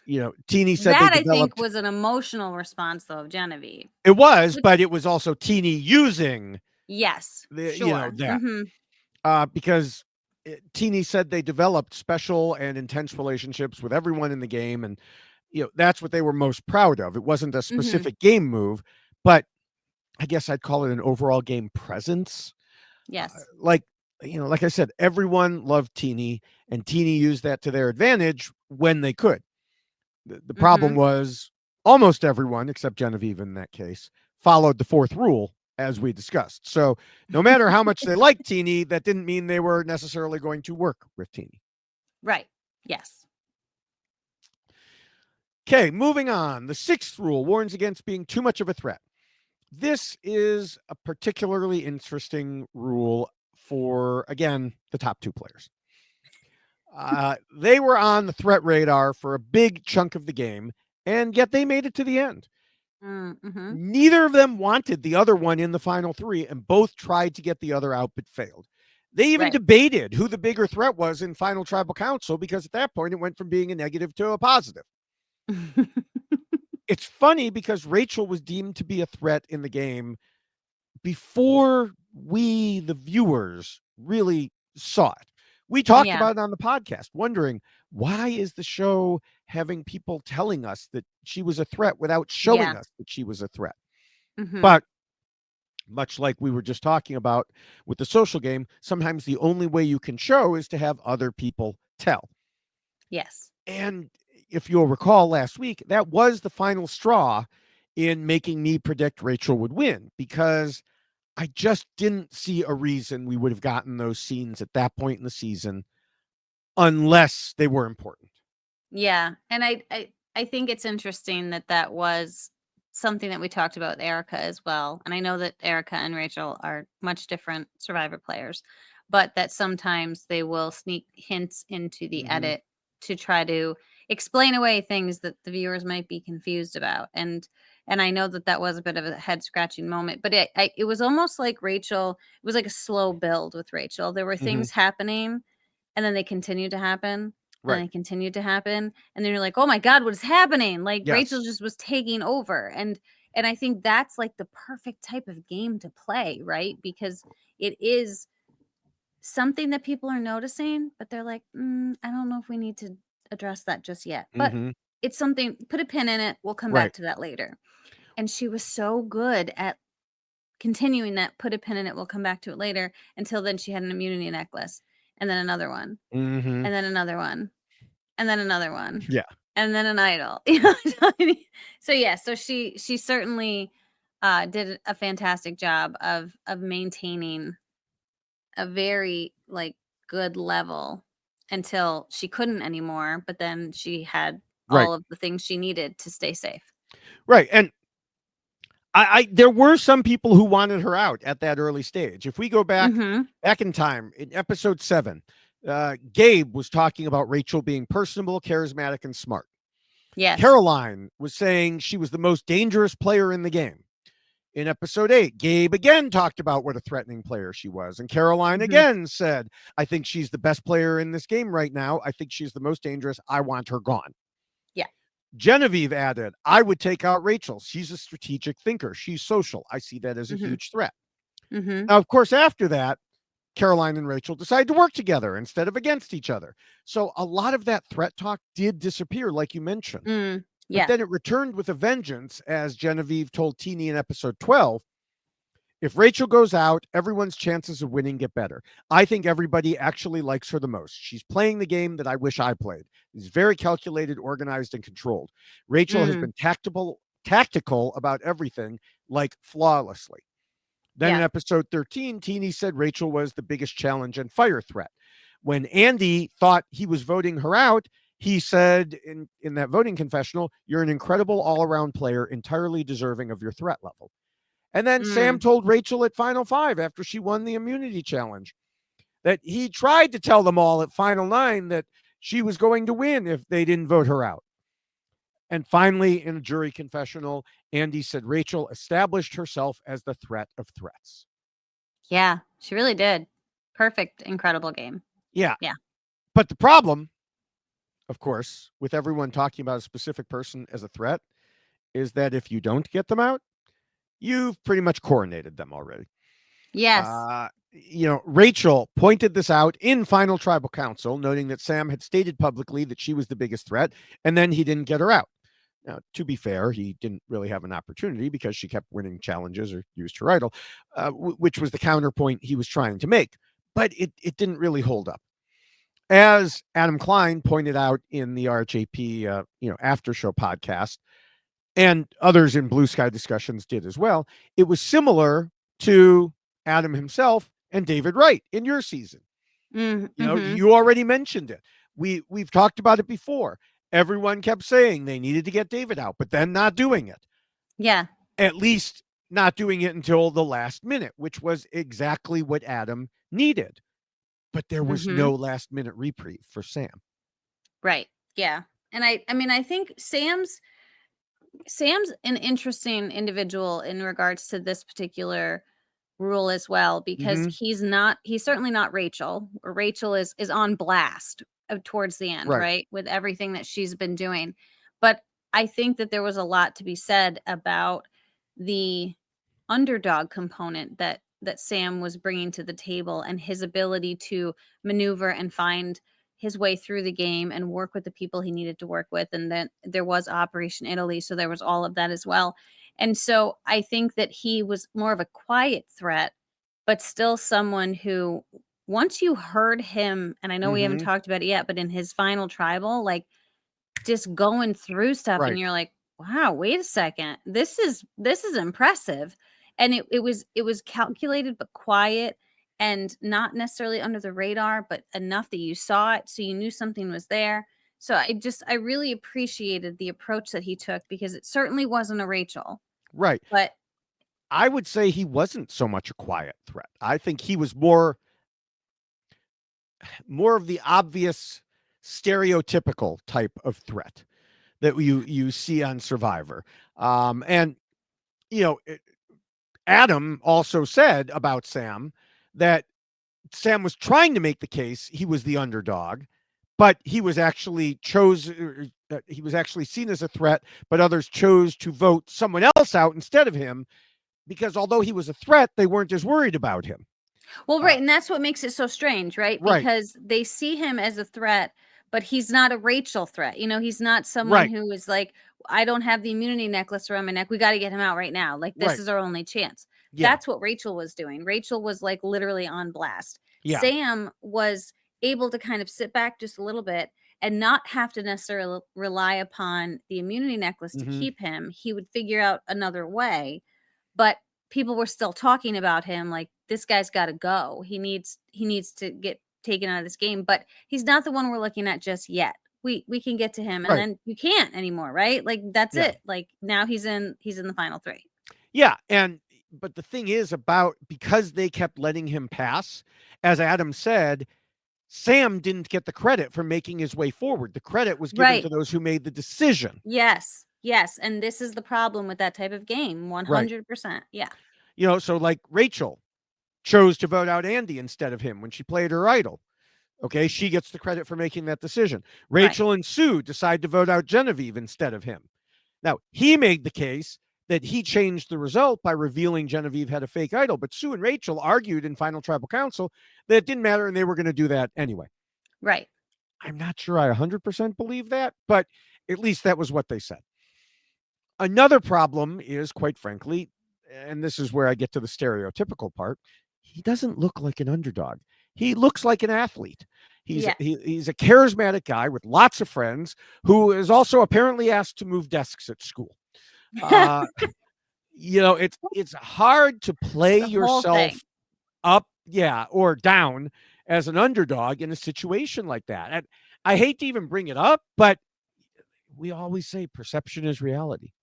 Yes, and that's what makes Sam so very interesting, because to look at Sam, he has a presence. He's someone who you would notice immediately, and but also part of his game was to Hmm. minimize his threat level as much as he could. He recognizes like, this is who I am. I get it. Like, I know what I look like. I know what I present, and how I present, and these are all things he's very aware of, which is why he always wanted to keep somebody in front of him who Hmm. was a higher, more obvious threat, so he could keep moving forward without necessarily being the person that they were focusing on.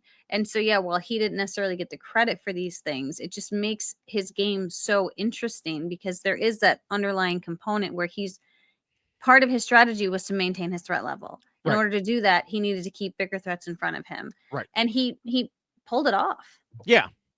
Now, part of the reason that Sam was identified as a threat early on was what I just mentioned, kind of the, you know, stereotypical threat looking Hmm. guy. Sure. And then, he was lumped into that threat group while the underdogs wanted them gone. Just as many of us wondered why other players saw Rachel as a threat, many also wondered what made Sam a threat, because after the merge hit, there wasn't really anything terribly obvious. Right. Caroline told Gordon Holmes, though, Sam was viewed as a threat because he played a great game on Gata and came into the merge hot. He's charismatic and magnetic person. And she added he had a great mind for the game. Plus, she noted it's easier to get other people on board to vote someone out if you call them a threat. So part of it was, in fact, Mm. manipulating perceptions. Yeah, no, that's good. But even Dalton Ross asked Genevieve, the same question, why do people think Sam is a big threat? And she said, Caroline described it as his threat aura. And Mm, it's these intangibles that don't really translate to TV. But when you speak to Sam and you hear how he thinks about the game, she said, if someone is a black belt, I know they could kick my ass. I don't need them to do it. That's kind of the vibe with Sam, where you're like, you're so right, capable. I don't need to see it to feel it and be afraid of it. So right. that's how I would describe Sam, threat aura. Yeah, I like that. That's a great analogy. Yeah. And again, that's something that's hard to put on TV. Yeah, sure. And so that's why there are a bunch of people. Why are people saying that Sam's a threat? Well, okay. Threat Just, aura. yeah. And it's also one of these things where, we can ask the question. It makes sense to ask the question. Why are they saying it? What's going on? Mm-hmm. But the people who argue against it, it's like just maybe the people who are actually out there might have an idea Right, about it and just right. wait to find out. Mm-hmm. Yeah. All right. Well, as for Sue and Teeny, let's just say neither of them ever had to worry about being too much of a threat. They did fine in this role. Excellent. Excellent Yes. job. That was true in terms of anyone coming after them to vote them out, and also true when it was time to decide who to bring to the end. Yes. I don't really have much to add. Yeah. Now, the seventh rule, as we move on, covers idols and advantages and game mechanics. We have more to discuss here than usual, especially when it comes to Rachel. Sam tried to make the case in Final Tribal Council that Rachel was lucky in terms of getting her idol and some other things. And of course, that was a good argument for him to attempt. Some fans have said it too, but for those who make that claim, the most important thing to remember is it wasn't all luck, but rather often how she dealt with it. And we Mm, talked about this some earlier on. The other thing is, okay, we joked about it here on the podcast, but Rachel had to deal with bad luck too, like the random draw where it was just her and all the Tuku going to tribal council. Now, yeah. that led to one of the times where people have said she was lucky because Saul saved her. But that wasn't just luck. It was, as I mentioned in Rule 5, that he wanted to work with her because of who she was. Mm-hmm. Similarly, she found her idol in her French fries, but she wisely figured out when she didn't need to use that idol by playing her shot in the dark. And then later used her own knowledge that she was safe to help guide the narrative and get information out of other players when Mm-hmm. they thought they were sending her packing. Yeah. As I said last week, as you said earlier today, this is why you keep your idol a secret. Yes.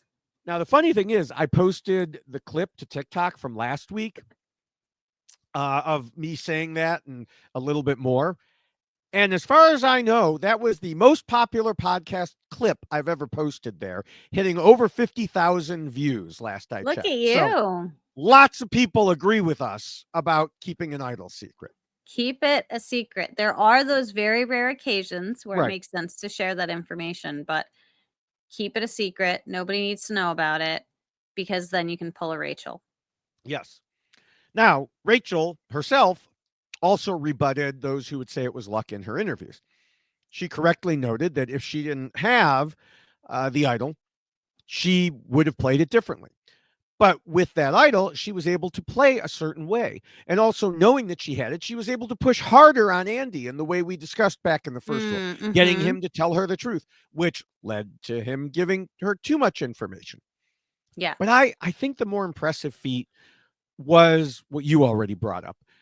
Using her knowledge she was safe to get everybody to eulogize her in front of the jury. Mm. And Yes. then, of course, sticking around after her own supposed funeral with all the others who just told the jury why she was so amazing and should win. Yeah, I'm back. Didn't leave. Yeah. Remember me? You were all talking about me the last time we were here. Wasn't that Yeah. great? Yeah. Such a good Yes. conversation.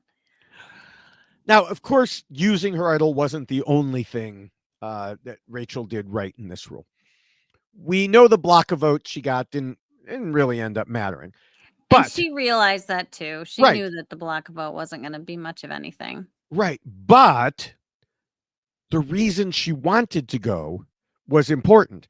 She volunteered. She even said at the time, I don't really want it to go, but I want to stop Sam or Genevieve from getting Right. to go get whatever goodies are out there. And by Right. luck of the draw, in that case, she did get to go. Right.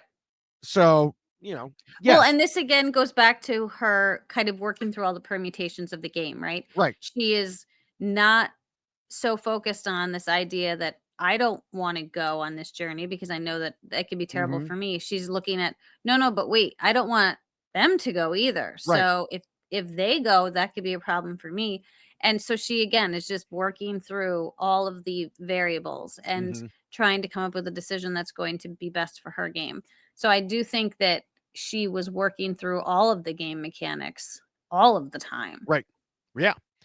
And part of that was fire making. Now, we already talked a lot about it earlier, so I won't spend too much more time here. However, she handled it pretty much perfectly. She Mhm. knew she didn't need to put herself into fire making. Right. Now, I would argue that nobody should need to put themselves into fire making because Say it louder for the jurors, people in the back. yes, jurors should not give a shit about it. But even aside from that, she even said there was nothing for her to prove in that regard. She already won the challenge, and in her case, she won 3 others. She had Yeah. nothing to gain and everything to lose. Yes. And I agree. I support that decision. I think more survivors should take that approach. If you Yes. win that last challenge, you have already won your spot Mhm. in the final 3. Leave it alone. Right. Now, some said Rachel should have had Sue make fire against Sam, and we even debated it a little bit last week. But the thing is, Sue is definitely the person Rachel wanted with her in final 3 because Sue sorry, just wasn't any competition at all. I mean, yes, it's true that Teeny probably wasn't much more competition, but they were incrementally a little bit more. And, had said they had practiced fire a lot before coming out. Plus, this way, Rachel could be seen to reward Sue's loyalty. So I Mm. think her choice absolutely made sense. And then what Sue was saying too was that she never really like practiced making fire. She just knew how to keep the fire going because Yeah, they just kept big logs on it with embers. So it wasn't like she was making the fire every single day. She's like, we right. basically made it once and I kept it going. Yeah. So, So and you're not allowed to drag a big log onto the, into tribal council for the fire making. no, you can't. Doesn't work that way. No. Like I have my embers already burning. Can I just Yeah, put them over by the rope, please? I brought them Could you along. imagine? Yeah, I brought my log with me. They said there's no rules, so here it That's is. right. That's right. Like, I set my coat on fire back there. Can we Yeah. just use this? I mean, there's no rules. Let's do that. Now, finally, I, of course, need to mention one earlier out of the box thinking moment from Rachel as she tried to steal rice from the challenge. Uh, Yes. she got busted, of course, but I think the attempt should still be recognized as an earlier indicator that she was someone who could be creative in her thinking. Yes, and I still find it fascinating that Jeff threw her under the bus. Gotta, Gotta. gotta. Oh, All right. Well, goodness. moving to Sam, he didn't have nearly as much to contend with, but he did find the Gata idol early on and figure out how to deal with it because all of his supposed allies, except Andy, knew what was going on. Mm, He found the beware advantage with Annika and knew he had to tell his own tight ally Sierra, and also figured that Annika would tell Rachel, and he was correct about all of that. And yeah. then each person ended up with one piece of the story as he got the box with Annika, he got the key with Rachel, and then he got the idol itself with Sierra. Mhm. He chose to just get the one tribal council idol and then didn't even play it so he could maintain trust with Andy. And of Yeah. course, he held on to it and eventually gave it to Genevieve to turn into a fake idol, which he then later exposed.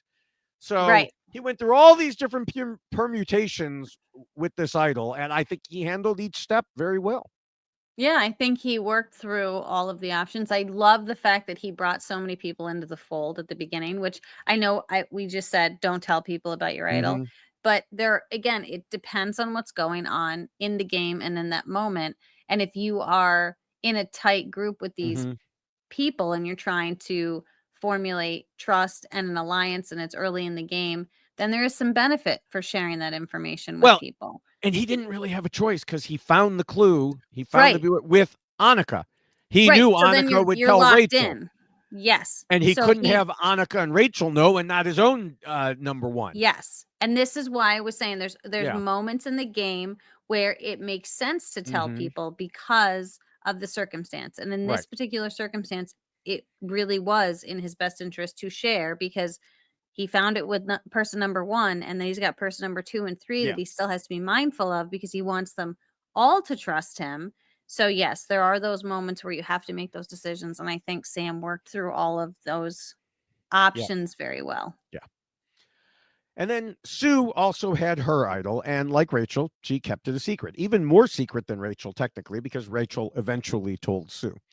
Uh, Caroline figured it out for Sue, but other than that, apparently Sue promised her daughter before the game that if she found an idol, she would not tell anyone. So good Mhm. for her daughter, and good job for Sue holding on to her idol all the way to Final Five without telling a soul. Yes. Now, of course, when she used it, it went out mostly with a whimper because it didn't actually do anything apparent. It Mhm. did allow her to confidently plan to vote Genevieve, even though they didn't know for sure whether or not the idol was fake. But that was not something you could easily convey to the jury. And even if she did, it's not really a woohoo, big win. It's Yeah. like Yeah. she just wasn't in a position where she ever needed to play it for herself. And when she could have used it to play for one of her tight allies, they were just completely blindsided. Well, but they also told her not to. They did. Well, Gabe didn't, but Caroline did Caroline because did. she didn't think she was going to, and then she was blindsided. So, Right. Yeah. yeah. Moving to Teeny, they didn't have idols to deal with, but did have fire making. Now, like a good superfan, Teeny practiced fire making before coming out. But as we've so often heard, and we definitely saw, fire making at home is different from fire making in the challenge. Mhm. And it's not just about making the fire, it's making the fire so it burns the rope, which we talked about earlier. Yes. So I guess remember that, everybody. And when you're practicing fire making at home, turn on a fan and try to burn a rope. And try to block the wind. We also should talk about wasn't she part of the amulet or whatever it was? Oh, I forgot about the amulet because they just kind of blew it off. That, Yeah, I yes. mean, it didn't matter in the long run. I think Hmm. the decision though that the group made regarding the amulet was the best one because Hmm. it was like just get rid of it as soon as possible. Right.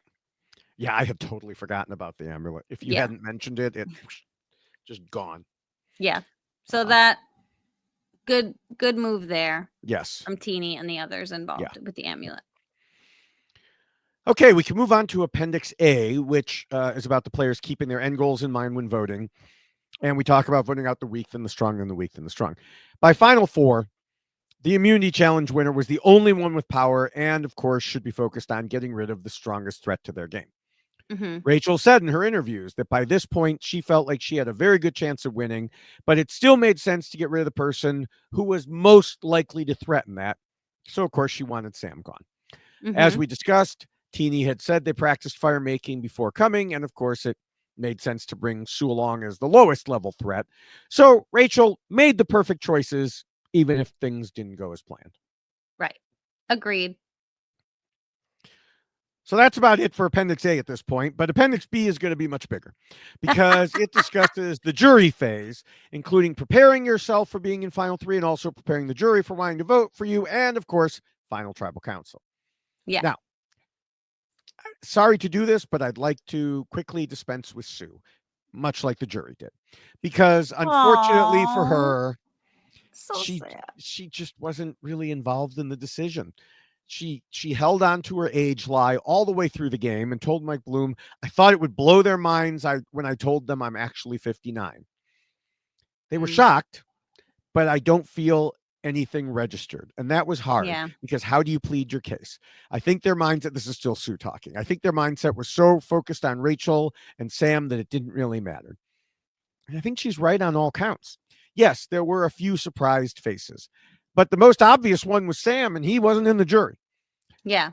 I think it made some of them impressed, but it wasn't enough to completely change up everything they thought about her game.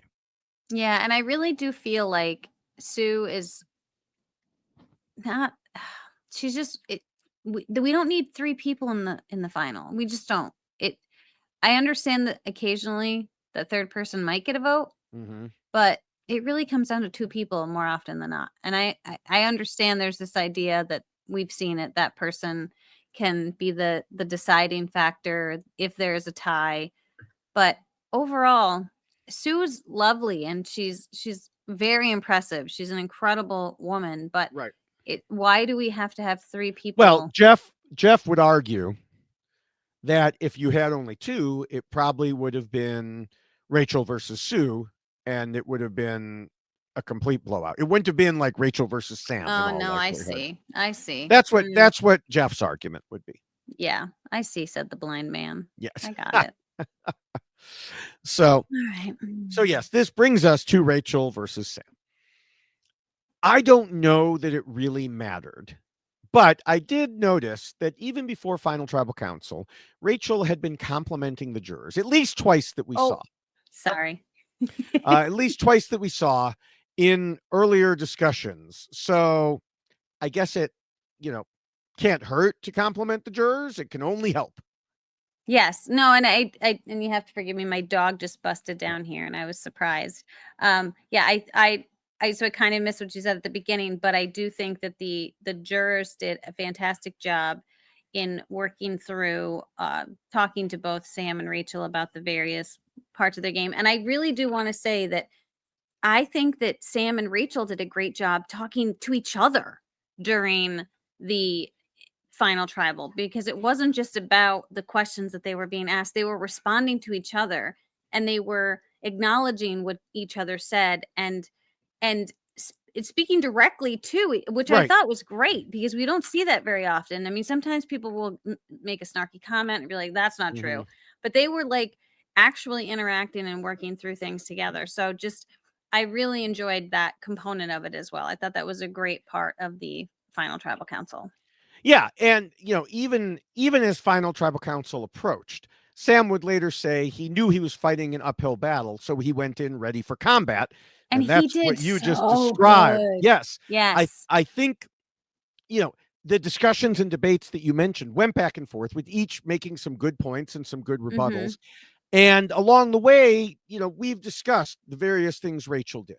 And she was also able to explain much of that in Final Tribal Council. And meanwhile, Sam promoted his point of view, trying to knock down what she was saying.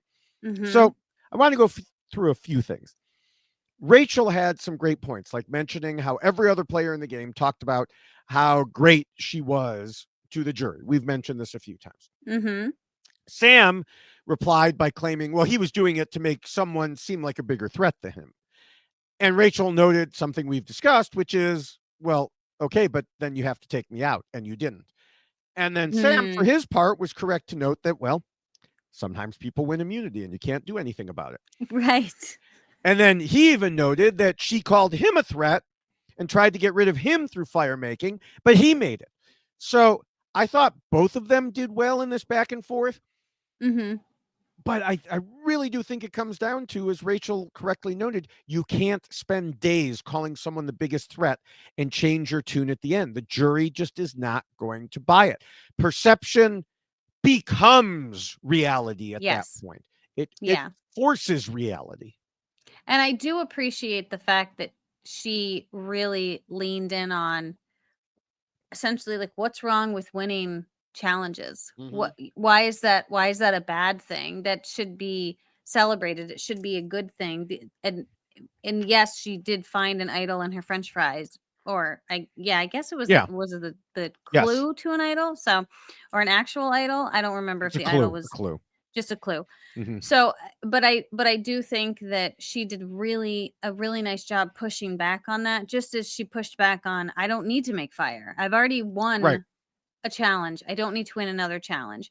And so I really think that she did such a good job of pushing back on that idea that she shouldn't get credit for the challenge Mhm. wins because that's what got her there, but it's not like that was handed to her necessarily. She still had to fight to win all of those challenges. So I really appreciated her approach to that as well. Yeah, I mean, there were, Mike Holloway and Ben Driebergen taking stray bullets from Andy. Yes. And Right. but I think the jury voted correctly, and that I don't think a juror should vote for someone to win or not win because they won challenges and found idols. I don't think Mm, they should be either rewarded or penalized for it. I think it should all be about how you use it. Did yeah. you win challenges or find idols and then just survive and not do anything strategically? Well, then I don't think you should win necessarily. Did you Mhm. win challenges or find idols and use them to maneuver? That is what should be important, and we talked Yes. about that earlier. Yeah. Yeah. Mhm. Now, Absolutely. another point that Rachel explained was that her game, wasn't working out the way she expected at one point, and she couldn't get people to do her bidding, so she had to adapt. But even so, she had the underdog alliance. Now, this is where Sam really went after the luck factor about the fries Mm. and everything else. Mhm. And you know, Rachel was tried saying, well, he wasn't as big a threat. So, it's different for him. Mm. But Sam came back with some Andy-like statistics to show, well, actually, Right? people thought that I was a bigger threat, and I voted correctly more than you did, and they voted for me Mhm. more than you. And Yeah. of course, they would vote for him more. She was immune half the time, but Well, and that is but this is where you fall into that strange category of what necessarily matters more, right? right, Because yes, he was voted for more, but they couldn't vote for Rachel. If Rachel hadn't won immunity, she was going to get voted out. right, And I almost feel like that could backfire on Sam because, well, Sam, you weren't immune and you didn't get voted out. So if right. Rachel hadn't been immune, she would have been voted out. So Hmm. I think that that is another way to look at it. That argument, though it sounds like a great argument and then it makes sense. I think the response to that is, but you didn't get voted out. If Right, I but didn't then have his appropriate response would be yes, because I followed Rule 6 and I made sure that there were other right, people ahead of me. So yes. she relied on immunity challenges. I relied on playing the game. Yes, and And this is that, why it was such a great final tribal council because they were both arguing their games so eloquently. right. It wasn't just about vote for me because I'm the best. Hmm. It was let me tell you all of the things that I did and all of the ways that I played this game and how it worked for me. And it wasn't the game that she played or it wasn't the game that he played, but I still played this game this particular way. Right. And I just really loved that they both did that. And I think Sam came on stronger than she did, but I think Sam needed to because of everything that had been said about Rachel up to that Hmm. point. She was the larger threat. She Right. was the more obvious choice. So Sam had to come in fighting. And I loved that he did because you got to see a side of Sam that you didn't necessarily see throughout the game. And then he's throwing facts and figures at you, and you're Hmm. like, okay, this is a thing. And so I just appreciated that approach so much because he needed to do it. He knew he needed to do it. But then her responses to it was ownership of her game, but Hmm. the game that she played. So it just was a nice balance because they really were, even though they were coming at each other a bit, they were still really focusing on what they did in their own game. Yeah. Yeah. After it was all said and done, in the reunion, Rachel said Sam had an incredible final tribal council and Hmm. others agreed. Now, this did make some viewers angry that he didn't win. But the thing is, final tribal council doesn't and shouldn't determine everything. Right. Players should be judged on the entirety of their game. Hmm. It would be like having a trial and then the jury just deciding guilt or innocence based on closing arguments. And Yeah. while, of course, closing arguments are important, all the evidence leading up to it should be more important. Yes, yes, because what you say in closing argument isn't Right. evidence. So, yeah. Right.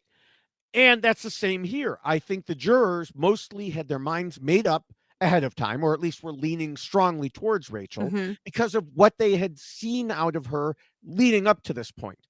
While Sam did a good job, much of what he said just didn't change their minds. It was well done, but not Yes. enough to change their minds. It did not like blow their minds to the point that they were like, well, now I have to switch, and Well, but it was nice to see a couple of them, like, struggle when they got up right, to vote because they right, were like, "Oh, goodness."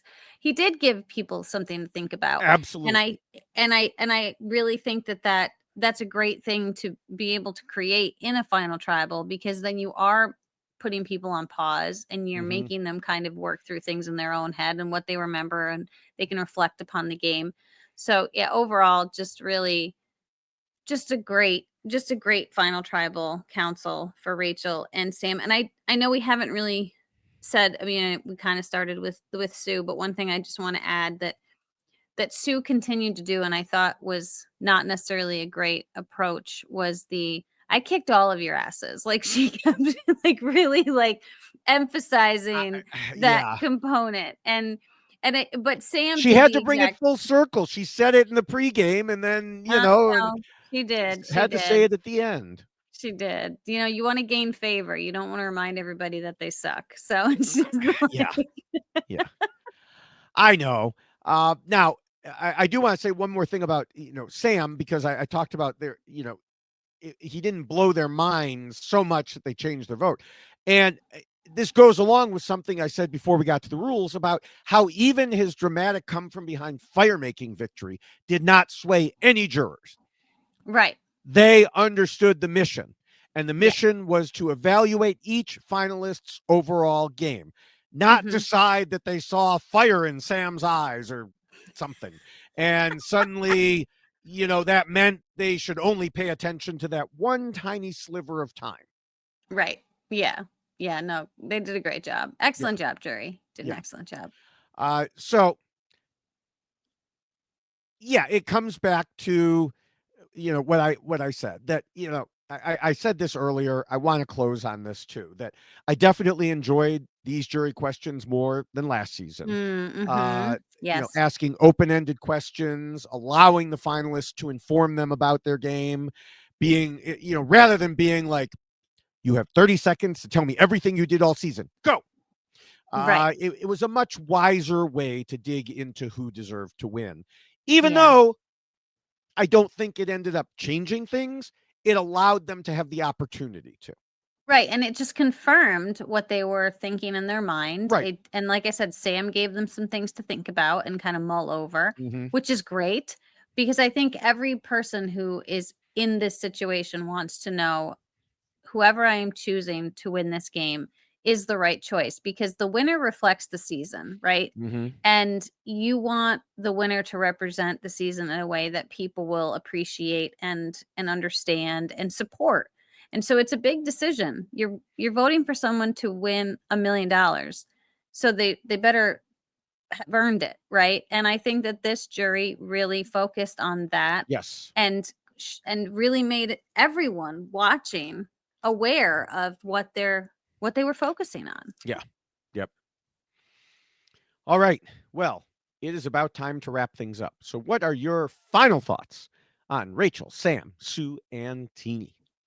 Well, I will keep mine brief because I'm sure yours are incredible. However, I will say to all four of the final survivors from season 47. Thank you for providing us an incredible season. I know that we might have been harping a little bit on Sue. Sue, we still love you. We think you're fantastic. We appreciate the game that you brought forth. We have to evaluate each player in the season that we Mhm. watch and doing the things that they do. You are loyal to a T. Everything about you is all about that loyalty, and I can appreciate that very much. So Sue, keep being a badass, keep getting out there and being the strong woman that you are because you are incredibly impressive. So don't ever forget what you brought to this game. And that was a true, authentic Sue that we all got to see and appreciate. So thank you for that. Teeny, social butterfly. I mean, this is just, I think that Teeny will always have a special place in so many viewers' hearts because Teeny wants to be friends with everyone and really, I think, came into this game hoping to do just that. And I think Teeny really has.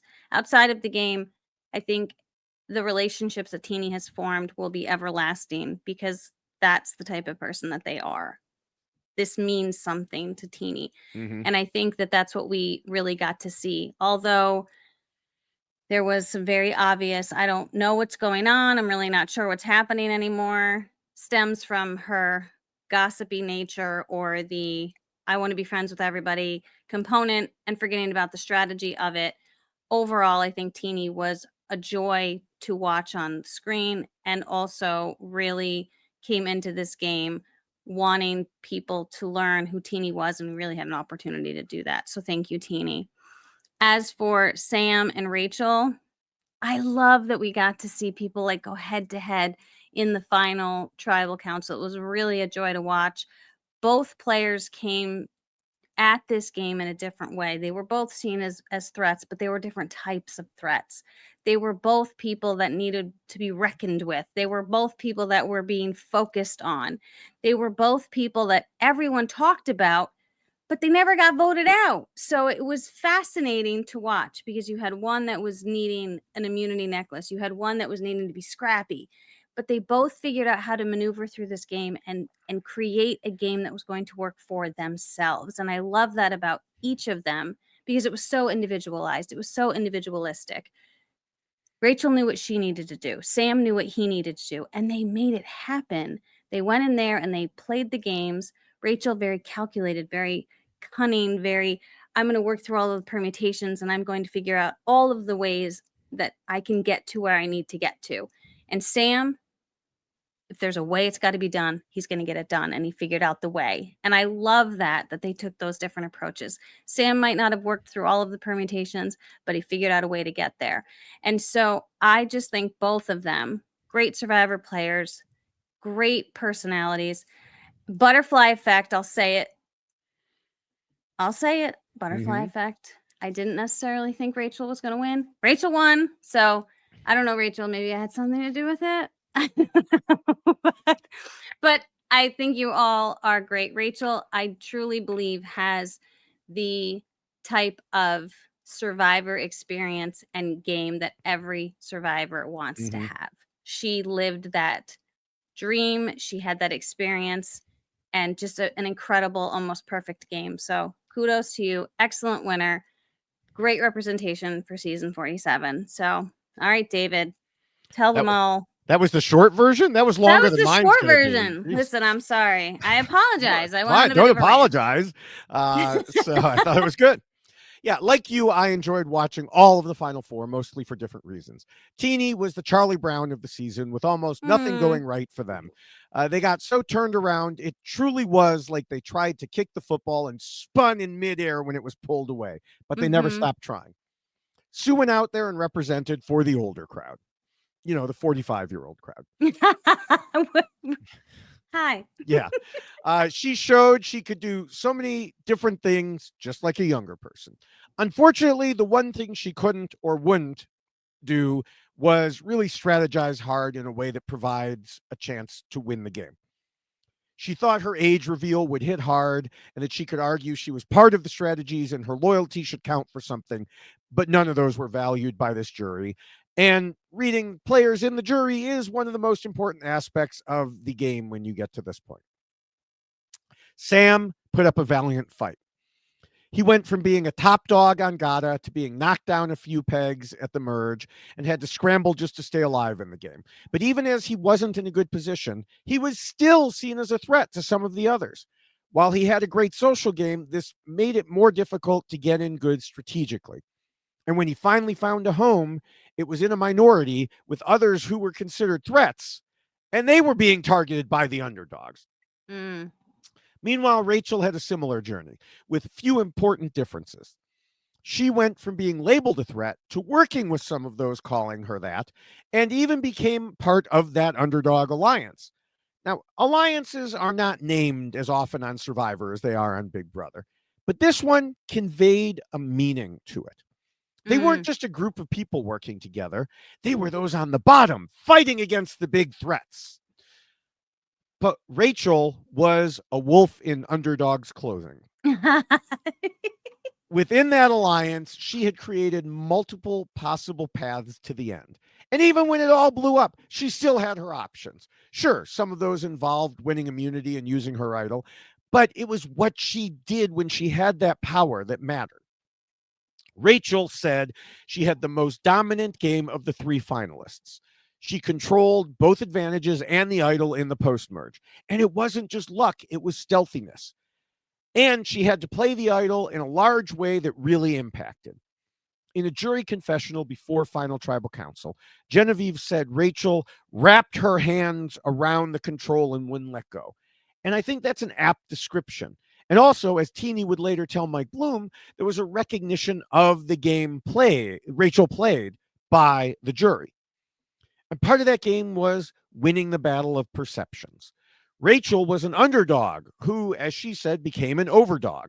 Sam was trying to be the scrappy comeback kid, but he had been labeled as a threat, while he and all the others said Rachel was the biggest threat at the end. And she used his own words against him. Mm. As I said, Sam had a great final tribal council. But the game isn't, or at least shouldn't be, and wasn't in this season, determined by one moment in time. Rachel built up her game and her image over the course of weeks. Even if Sam outdebated her at the end, he wasn't able to overcome everything she had planted firmly in the jury's mind beforehand. It was, as I said, a valiant effort, but it just wasn't going to work against this opponent. Both of them were great players, but Rachel made the moves that mattered in the end. And that is why Rachel won and Sam, Sue, and Teeny lost. Lovely. Hey, you know what? What? We don't have to do predictions. I know, but I still want people to hang around. We've got a few things to tell everybody, of course. First, I want to remind everyone that the rules we just discussed are, as I mentioned before, available in poster form, still on Mhm. sale. That's right. Let's just say we'll keep it on sale till the end of the year. That's great. I love this Yes. plan. Okay, we'll keep it on sale till the end of the year. Okay. So you still Good have stuff. time. Also available are the poster on a t-shirt and the checklist on a t-shirt, not on sale. But, still good things to buy. They're inexpensive enough anyway. Yeah. So Good again, go to t-shirts. Come on. Rob has a website.com/yxlostfeed. And in the meantime, Oh, if we'll be people are interested in looking for us or yes, finding us in various places. So yes. I'm at Jessica Lewis 89 on both Blue Sky and Twitter. I am a little bit more quiet these days, and I apologize for that. But work life balance. Mm. And but I am also on Instagram, Jessica Lewis 6789. You can certainly find me there as well. I do still a lot of content from David Bloomberg because, ladies and gentlemen, David Bloomberg is a social media guru. So much so, he has a linked tree that leads you to all of the places that you can find him and all of the incredible content that he does create. And if you'll notice, Blue Sky has moved way up in the list. It's one of the Mhm. first social media platforms that you list. But there are so many more, David. Why don't you tell them all about where they can find you? Yes, as you mentioned, you can find all my accounts through my link tree at linktree/David Bloomberg with a dot before the EE in the URL. You could find me more directly on Blue Sky as at David Bloomberg or on Threads as at David Bloomberg TV. We've been discussing this. A lot of people have, of course, been leaving Twitter and jumping to Blue Sky. So make sure to find me there. I'm encouraging it. I'm like moving conversations with people to Blue Sky because some of the people on Twitter are just jerks. I mean, some of the stuff, I would post the same thing about like the fire making on Blue Sky and on Twitter. And I got more views and likes on Twitter, but I got more real discussions on Blue Sky. And the Yeah. people on Twitter, because it went into the algorithm and started going to everyone, frankly, I got a lot of jerks responding too. I don't need that in my life. So, Yeah. so Blue Sky is just better. I'm also on the video platforms YouTube, TikTok, and Instagram as at David Bloomberg TV, where I've been posting 2 or more videos per day. And I encourage people, especially to look at YouTube, where I already have over 42,000. I'm approaching 43,000. Look at So, you. um, right now, I will be, of course, posting clips from the Survivor finale, plus other shows like the House of Villains finale.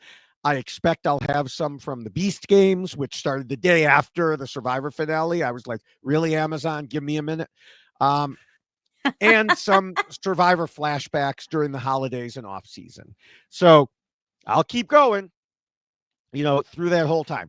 What I will not be doing is podcasting for 2 whole weeks, I think. Oh my So gosh. I know it's quite a break. I don't know what I'll be doing.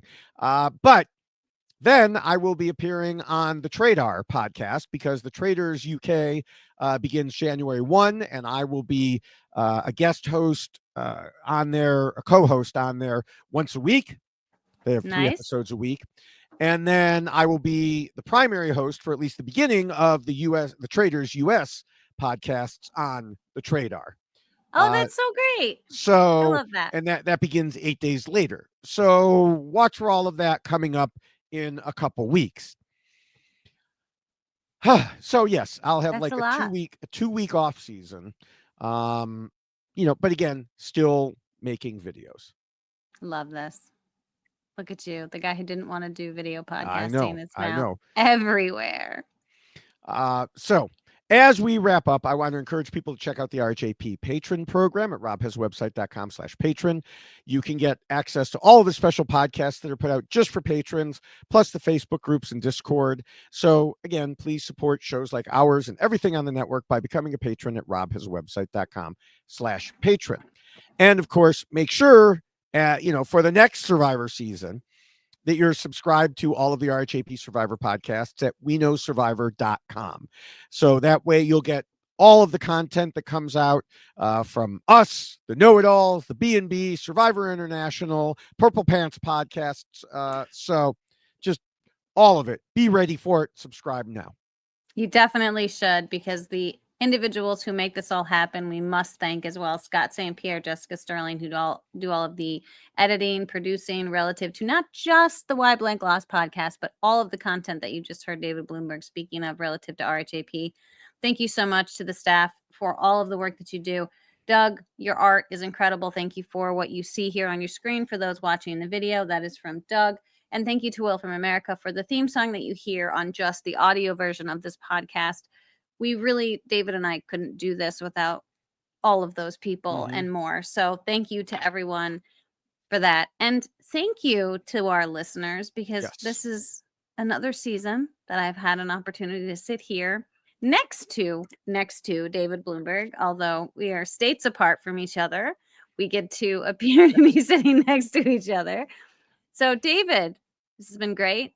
Lovely. I think I'm gonna get to sleep a little more now. Yeah, So a little bit. I'll do what I can. But yeah, so this is it's bittersweet. Yes. Thank you, as always, Jessica, not just for another great episode, but for an awesome season. We will, as I mentioned, of course, be back for Survivor 48 in a couple months. And, as I mentioned, you can catch me all over the place before then. Thank you to everyone again for all your support. Thank you to the people on social media who have nice discussions. Yes. It's good to have a back and forth that makes you think about things in a different way sometimes. Yes, And for sure. I hope everyone, all the listeners, everyone else, have great holidays, a happy new year, and we will see you soon. Bye. Bye.